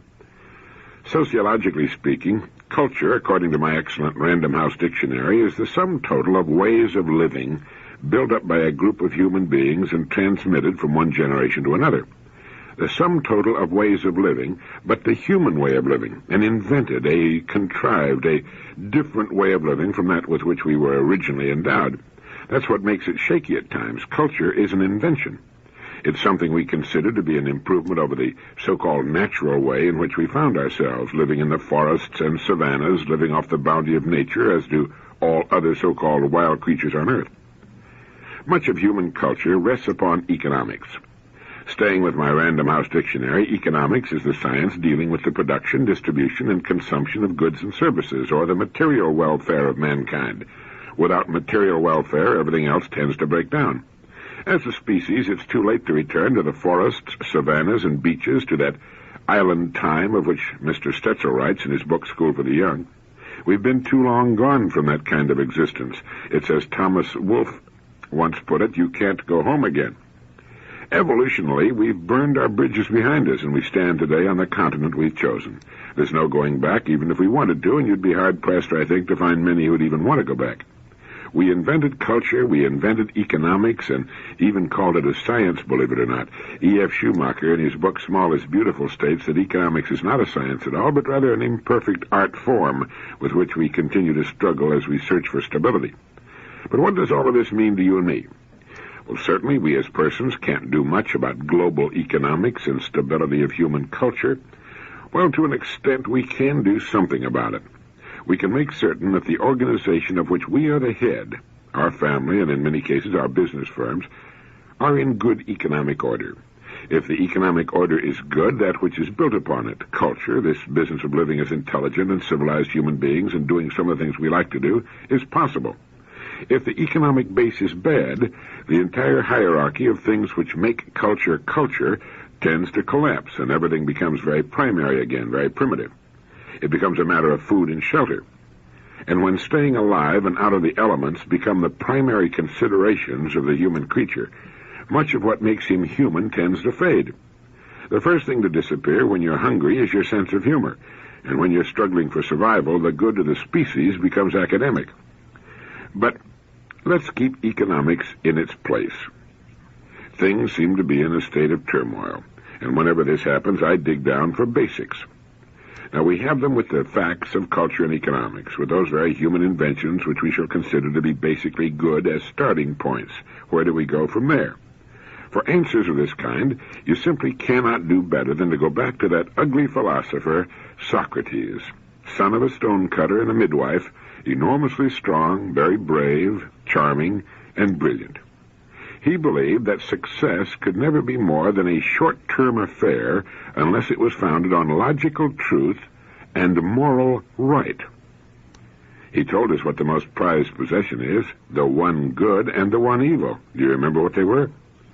In times like these, it's easy to forget. Once, when looking at a variety of merchandise exposed for sale, Socrates was heard to observe, "How many things I can do without." He said he was nearest to the gods because he had the least number of wants. About that most prized possession, Socrates said that it's leisure. And he recognized only one good, knowledge, and only one evil, ignorance. He married twice, the second time to Xantippe, a shrew who screamed at him whenever he was within earshot and often hit him, sometimes even in public. When asked why he put up with such behavior, he said in effect that it was good training because if you could stand her, you could stand anything else that might happen to you. And when someone asked him whether to marry or not, Socrates replied, "Either way, you will repent it." In his excellent book, Understanding Philosophy, A Popular History of Ideas, Professor Feebleman writes that, lurking behind the conversations of Socrates, there can be detected the ultimate question of human behavior. What is the final end of man? To enrich himself while he's alive? To cultivate a strong character and the many personal virtues? Or to be so productive that he leaves the world a better place for his having lived in it? Most men would choose the first. Socrates liked the second, and I myself, Professor Feebleman writes, prefer the third. I'll go over them again. The first is to enrich himself while he's alive. The second is to cultivate a strong character and the many personal virtues. And the third, the one that Professor Feebleman prefers, is to be so productive that he leaves the world a better place for his having lived in it. Now, Socrates was thought to be the wisest man of his times. The oracle at Delphi said he was the wisest man. When he learned of that, the only answer that Socrates could give was that if he were indeed the wisest man alive, it was because he knew what he did not know. He placed so little value on what he thought and said that he never wrote down a word for posterity, nor would he accept money for his teachings. He remains to this day one of the wisest human beings the world ever produced, and his teachings represent a rock-solid foundation on which to build a life or a business. He said success can never be more than a short-term affair unless it's founded on logical truth and moral right. Leisure is the most prized of possessions. The only good is knowledge. The only evil, ignorance. Doesn't take long to learn his philosophy, does it? And what is the final end of a person? To enrich himself while he's alive? To cultivate a strong character and the many personal virtues? Or to be so productive that he leaves the world a better place for his having lived in it? Well, as to choosing a way to live, a nice balance of those three choices can be achieved. Chances are that a person would lean a bit toward one or the other, but he could do all three. He could cultivate a strong character and many personal virtues, be so productive that he could leave the world a better place for his having lived in it, and at the same time enrich himself to a sufficient extent that he could live what we might call the good life. And that's what a person might be thinking about these days, the basics. They tend to clear the mind and get things on a solid footing once again. The other morning, driving to my office, I heard one of my own radio programs in which I recommended writing our problems down on paper. I still think it's an excellent idea. It's been said that a problem defined is half solved, and if we find ourselves enmeshed in the coils of the times, we can write our problems down and then, reminding ourselves of Socrates' excellent advice, begin from there. I imagine most people are rather surprised to find that Socrates declared leisure to be the most prized of possessions. If they do, it's because they've confused leisure with doing nothing. We would not have culture, or economics, or books telling us about Socrates if we had not had leisure. Remember that Newton was sitting under the apple tree when that apple dropped on his head. Our best ideas invariably come to us in periods of leisure. Leisure not only helps us find the ideas we're looking for, it rests us for the labor of putting those ideas into action. Millions spend their days at work they dislike or at best tolerate so that they may enjoy their leisure. Leisure is what it's all about, and Socrates knew that. His great dialogues, recorded so faithfully by Plato, were conducted at leisure. Plato, a wealthy aristocrat, had the leisure to write and to think and to imagine what the ideal city-state might be like. And his student, Aristotle, had the leisure to think and write. In our society, most of us can provide our children with the leisure to go to school for as long as they deem necessary. Although few of them would consider school leisure, it would be impossible or very difficult without it. Socrates had a fixed goal in life, to lead men to the truth. The truth, he thought, could not fail to win out in the end, regardless of its temporary consequences, and the truth, he also believed, would make virtue unassailable. Unfortunately, Socrates got mixed up with a losing side in a political struggle. His enemies, led by Miletus, accused him of corrupting the youth by making the worse cause appear the better, and they condemned him to death. He was, in a way, almost a religious figure of reason incarnate and the world's first martyr to the truth. Actually, as Professor Feebleman reminds us, those who had convicted him did not want to see him a martyr, and his friends were allowed to conspire with the jailer to help him escape, but he refused. And in the Phaedo, in one of the most moving accounts in all literature, Plato describes his last day in his cell with his friends and the manner of his execution. He was condemned to drink hemlock, a deadly poison, and did so, discoursing all the while on philosophy while his friends stood around him and wept. After his death, the Athenians felt such remorse that they closed the schools, put Miletus to death, and banished the other accusers. Then they honored Socrates with a bronze statue, which did not, of course, bring him back, although it did much to spread his teaching, which was left chiefly to his pupils. It's believed that Socrates lived to be 70, which was a pretty good old age for the time, 399 B.C. In the centuries, between the time of Socrates and our own time, we've had as many ups and downs as there have been seasons of the years. But we've never had a clearer thinker than Socrates. We can put his wisdom to work in our lives today, and we will achieve, without fail, the results we seek. I mentioned E.F. Schumacher in his book Small is Beautiful. In a paper on meta-economics contributed to the volume Beyond Keynes, edited by Joan Robinson, Dr. Schumacher shows at the conclusion of his paper, as reported in Manus, that the attempt to describe and eventually to control the economic activities of human beings by means of economic models necessarily requires a ruthless and extreme simplification of the picture of man. Man is seen either as a mechanical robot whose reactions are ascertainable and predictable like those of mindless matter, or as a rational homo economicus solely concerned with material self-enrichment. Neither of these two pictures bears the mark of humanity. An economic teaching built on such a basis cannot possibly be helpful in solving the economic problems now oppressing us. And I'd go so far as to say, he writes, that the intensive study of such a teaching, although it may in some respects be useful, does considerably more harm than good. For every man in the course of his life becomes what he thinks, is formed by his thoughts. If what he thinks is narrow and unreal, he himself becomes narrow and unreal. Now, as Manus points out, this gets to the point. If we approach our problems as something economic science can solve, then we shall be behaving in exactly the way we've behaved in the past. Economic man is helpless to change as economic man. Even prudential considerations applied toward conservation do not work, as Aldo Leopold shows in the concluding chapter of the Sand County Almanac. After describing the failures of conservation based upon economic calculations, he says, "It is inconceivable to me that an ethical relation to land can exist without love, respect, and admiration for the land and a high regard for its value. And by value, I of course mean something far broader than mere economic value. I mean value in the philosophical sense." Well, now the question arises, how do people achieve a sense of value in the philosophical sense? Well, Schumacher says that people are formed by their thoughts, that they become what they think. Now, if this is the case, and I certainly believe it is, then the content of our minds, what we occupy our thoughts with as real, as enduring, as having value, is crucial to the problems which lie before us. While our problems seem to hurt us at the economic level, They did not originate at the economic level. They began with what we've thought about ourselves. And later on in the article, it's pointed out that our difficulty is mainly that we hope for the same sort of certainty in an alternative kind of thinking that we've enjoyed in scientific calculations and their technological applications. This is the exactitude of standardization, of uniformity, of predictability, and of single-valued thinking.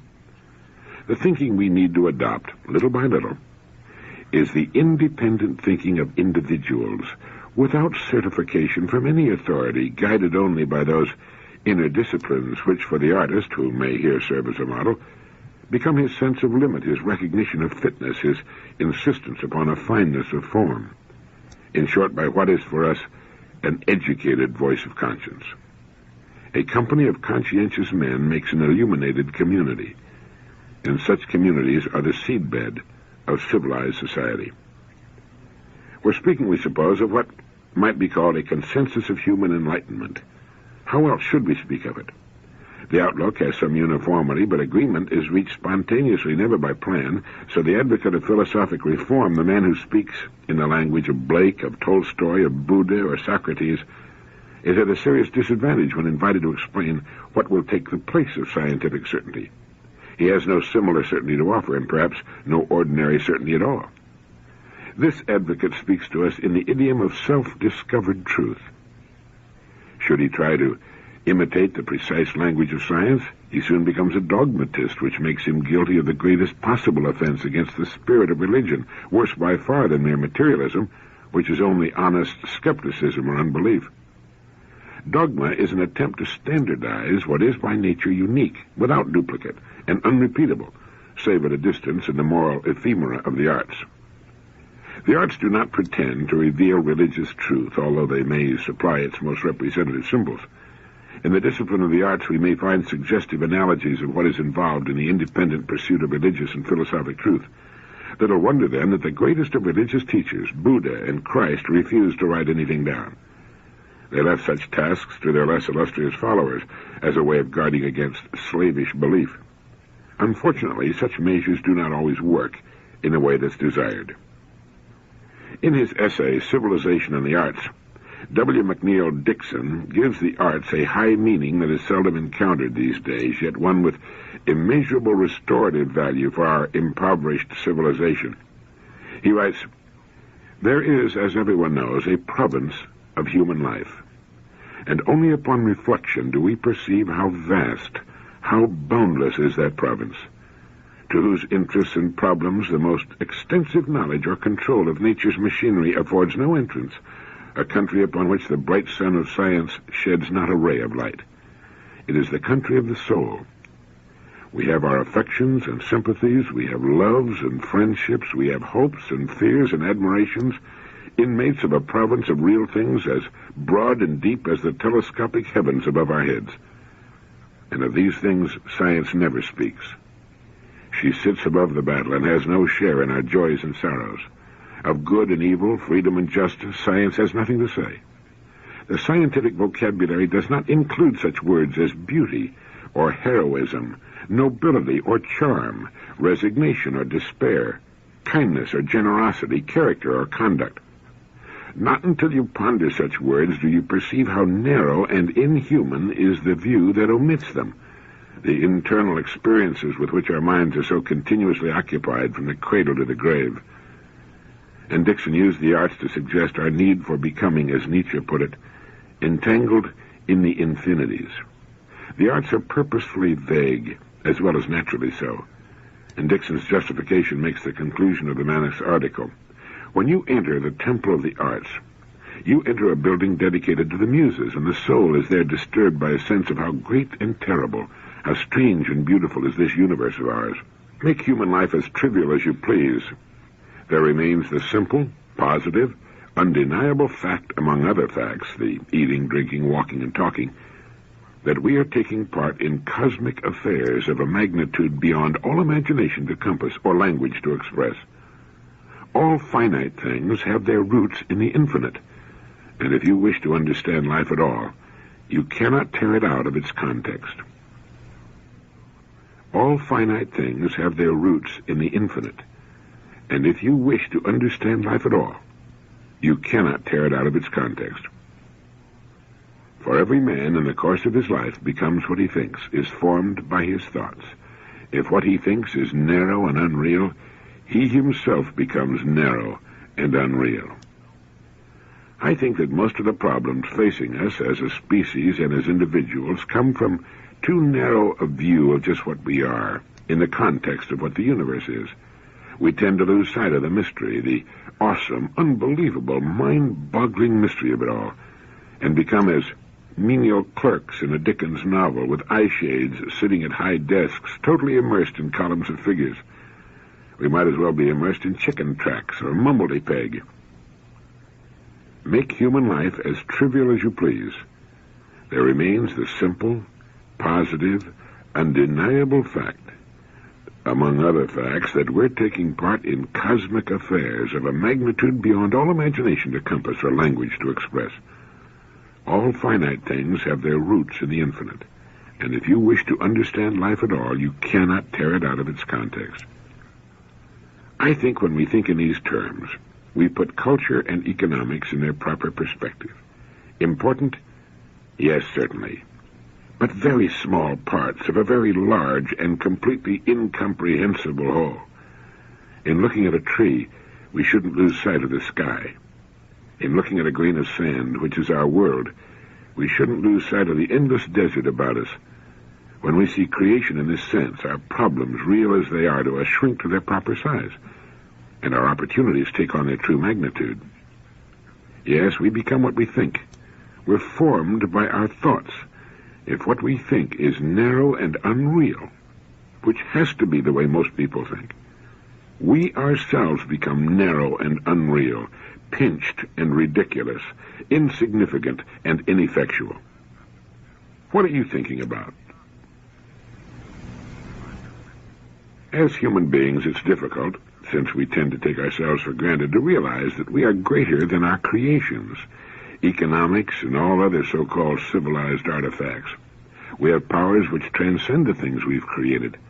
As I quoted from Manus, if we approach our problems as something economic science can solve, then we shall be behaving exactly the way we've behaved in the past. Economic man is helpless to change as economic man. It takes something more, and that something more can be found in the statement that people are formed by their thoughts, that they become what they think. If this is the case, and it most assuredly is, then the content of our minds, what we occupy our thoughts with as real, as enduring, as having value, is crucial to the problems which lie before us. Now, while our problems seem to hurt us at the economic level, they did not originate at the economic level. They began with what we have thought about ourselves.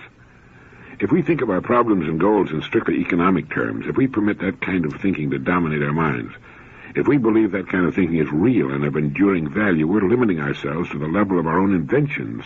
We're forcing ourselves to become mechanical robots, no better than our machines.